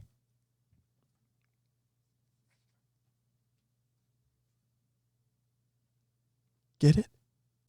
Crummy. Cookie crumbs. Will? Yeah, I got it. What's the pun of the day? Are you ready for the next pun? For Tuesday. For Tuesday, May 5th, if a judge loves the sound of his own voice, expect a long sentence. I kind of butchered that one. It's okay. For Tuesday, May 5th, the only thing that flat earthers fear is fear itself. I like that one. The only thing flat earthers fear is sphere itself, if you didn't catch it the first time. One of my favorite things I ever saw on the internet was the Flat Earth Society posted on Facebook. We have members all around the globe. And I just... What a fucking idiots. Fucking lost it. Oh, man. That's a joke in and of itself. Oh, that was great. That's actually really funny. All right. For Wednesday, May 6th, your pun of the day. I went to a restaurant last night and had the Wookiee steak. It was a little chewy. See, it should be... That should have been the May 4th Exactly. joke. That's what everyone was saying. So, for the joke of the day for Wednesday, May 6th, what's a teacher's favorite nation? Explanation. All right, May 7th. I used to have a fear of hurdles, but I got over it. It's worse the second time. It's genuinely worse the second time. I think I'm going to crumple these up and start throwing them at the camera. That's not a bad idea. Right. For Thursday, May 7th, the joke of the day. Did you hear about the truck driver who got a flat tire? It was a really bad time. No. Oh, yeah. That one hurt me a little. Good. I'm glad. I hope it I like this one. I hope it burned deep. An inside joke. A man just assaulted me with milk, cream, and butter. How dare he? Oh. That was close. It's okay. The joke of the day for Friday, May 8th. How many apples grow on a tree? How many what? How many apples grow on a tree? How many? All of them. Oh, yeah. Ha. Oh, great. Your reaction was fucking way better than any of that. Oh, my God. Go ahead. I can hear music coming out of my printer. I think the paper's jamming again. Oh, that one just flopped. Very bad. Even the paper was like, fuck this. For the weekend, Saturday and Sunday, May 9th and 10th, I had to make all these bad chemistry jokes because all the good ones are gone. Argon, chat. Argon. Get it? Argon. Duh. Yeah. Go ahead, Will. All right. For the joke of what was supposed to be yesterday, the day we were going to record, my sister bet me $100 that I couldn't build a working car out of spaghetti. You should have seen her face as I drove pasta. You didn't hear that one yet, did you? Yes, I did. Oh, you did. Oh, you read it to your coworkers yesterday. It's worse the second time. I'm getting close. You are. I'm going to have to clean all that shit up. I'll clean it up. Don't worry. For Monday, May 11th, the joke of the day. What's the worst thing about ancient history class? I don't know. It's class. The teacher tends to babble on. Get it, chat? Babylon? Oh, wait. I'm going to leave this out. Ancient history? Babylon? So Fury, yeah. One of our community members, Justin LaFleche, aka Goalie Sniper in chat, sent us these calendars because Josh hates dad jokes and puns. So now we read them every week when we get back. I fucking can't stand them. So this is great. Hovers over on follow. I wouldn't blame you. I wouldn't fucking blame you. Man, this has just become a weekly thing with us. I want to unfollow myself. This is our like after show. It so is. We just kind of do what current segment. Yeah, do whatever is going on. All right. What do you got for the last one? What do you got for today? You read this already because your coworkers. I did. So there's no surprise this week. But it's still bad. I feel let down. Oh, fucking god damn it. Just read the damn thing. Don't trust people that do acupuncture. They're backstabbers.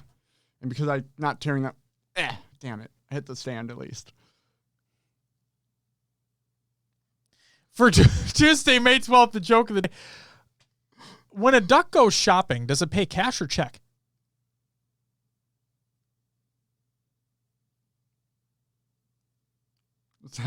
What is it? Neither. They put it on the bill. Bill. I was like thinking how. Get it, chat? A duck bill? Get it, chat?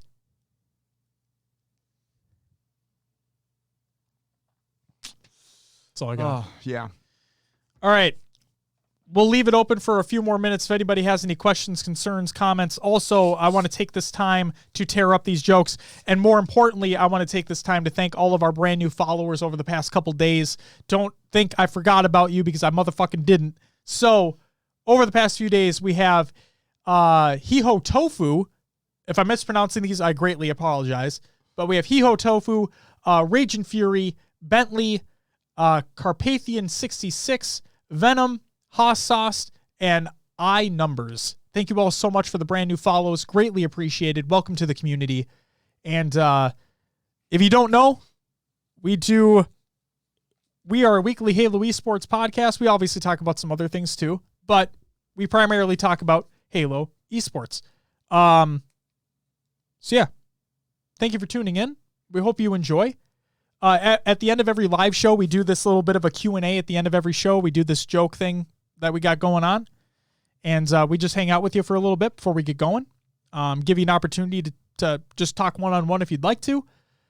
And that's that. So like I said, if you have any questions or anything you want to post, feel free to do so. We'll hang out for a couple minutes, and then we're going to get going for the rest of the day. See you later, Fury. See you later, Jordan. Jordan, happy birthday again. It's great to see you, my dude. We need to figure out what we're playing tomorrow. That's what we need to do. See you later, Marmar. Josh asks, I need your opinion on Star Wars. I fucking loved it so much. He's talking about 9. I liked it a lot. I'm a firm believer that, to me, my family didn't really care about Star Wars, like the original, the first trilogy, 4, 5, and what is now 4, 5, and 6. My parents never really cared, so therefore I never really cared. I never really got into it. And then, honestly, they didn't really care about the new trilogy, 1, 2, 3. Therefore, I really didn't care about 1, 2, and 3. The only one that I saw in theaters at that time, up until that time, was Episode 3, and I liked Episode 3 a lot. Then, they came out with all these box sets with all of them on Blu-ray and whatnot, so I took the time a few years ago to watch them all. I like the franchise quite a bit, but when Episode 7 came out, Episode 7 to me was like what I was hoping Star Wars was always going to be. That's what Episode 7 was. It was basically a retelling of 4, which we can all basically agree on, and the effects were fantastic. The new characters were cool. It just felt like the Star Wars for me. And so yeah, I liked 9 a lot. I think it was all fucking over the place, but not to its detriment. It kept my attention the whole time. Like, to me, there wasn't a point in Episode 9 where I felt like, this kind of feels like it's dragging on. Unlike 8, where I felt like there was a lot of good story in 8, but I also felt like there was a lot of dragging on in 8. So, but Will here, you're the much bigger Star Wars guy than I am. What are your thoughts on, let's just say, the new trilogy as a whole? What were your thoughts? It's were they entertaining movies? Yes. Did they the thing is for me watching so I grew up with 4, 5, 6, and then obviously 1, 2, 3. Mm-hmm. It was like they did some things that changed Star Wars in a way. And I think they just should have done a better job explaining it. They honestly could have changed 7, 8, 9 into probably a couple other movies as well. It was all just jam-packed. Not enough was explained. Things jumped around too much. They should have had. The biggest thing is 8 that came in and kind of ruined the continuous storytelling because the director changed. So, I think the later series could have been a lot better. I kind of see it as two different eras of Star Wars. You have the Lucas era, and then you have post-Lucas. So these movies are it's kind of like the first set is like the story, the Skywalker story, really, and then this new thing is like the kid story. It's a new whole thing that could be, and who knows if they're actually going to make more movies at this point. I think it's going to be TV shows and other things. I mean, The Mandalorian's pretty fucking good. It is really good. So, need more of that. Yes, I'm excited for season 2. What is that, next year? 2021, I think. Is it that far out? I thought it was. I don't know. Does Will fuck with the Baby Yoda? Do you fuck with the Baby Yoda? I like Baby Yoda. It's the child. It's the child. You fuck. No confirmation kidding. that it's actually Yoda or related to Yoda in a way. But yeah, I'm curious. I want to know what's going on in that world. In my mind, we didn't see it anywhere in 7, so it's not around. If Rey is the true last Jedi. Hey, Will. What? Oh, breaking news. Blue Team Tournaments just put out a tweet an hour ago that says, in light of our prize pot update, we also like to announce that Louis V. Titan will be joining Blue Team as one of their producers. Awesome. He's already been hard at work and will be producing this week's broadcast for the Halo 2 Classic 2v2 tournament. We fucking love that man. Louis is fucking awesome. It's a good pickup. No, it's not. It's a great pickup. That's a great fucking pickup. I'm just so happy there's so much Halo going on. I'm so happy. We thought so too. I love you, Bobetta. Goddamn. Yeah, so 3 good. minutes. We need to get out of here, man. We do. 2 minutes now. We do need to get out of here. Ladies and gentlemen, thank you all so much for hanging out with us tonight. We know the show, like Will said, was all over the place. We had Comcast issues yesterday. We had a lot of stuff to talk about this week. And yes, things got a little bit off the rails. But, Will, do you fuck with the Clone Wars? I need to watch them. I need to watch it. Like, I need to sit down and dedicate time to that series. I heard it's great. I've heard it's great too. It's just, like the shows that I watch, I normally sit down and like they're hour-long episodes. And so it's just. For some reason, though, when I read that, do you fuck with the Clone Wars? I read it in like Little Dicky's voice from Do you Pillow fuck Talk. with the war? Do you fuck with the war? No, I don't fuck with the war. Yeah. Have you been watching Dave? I watched the first 2 episodes. Thoughts? I asked you this already, but thoughts?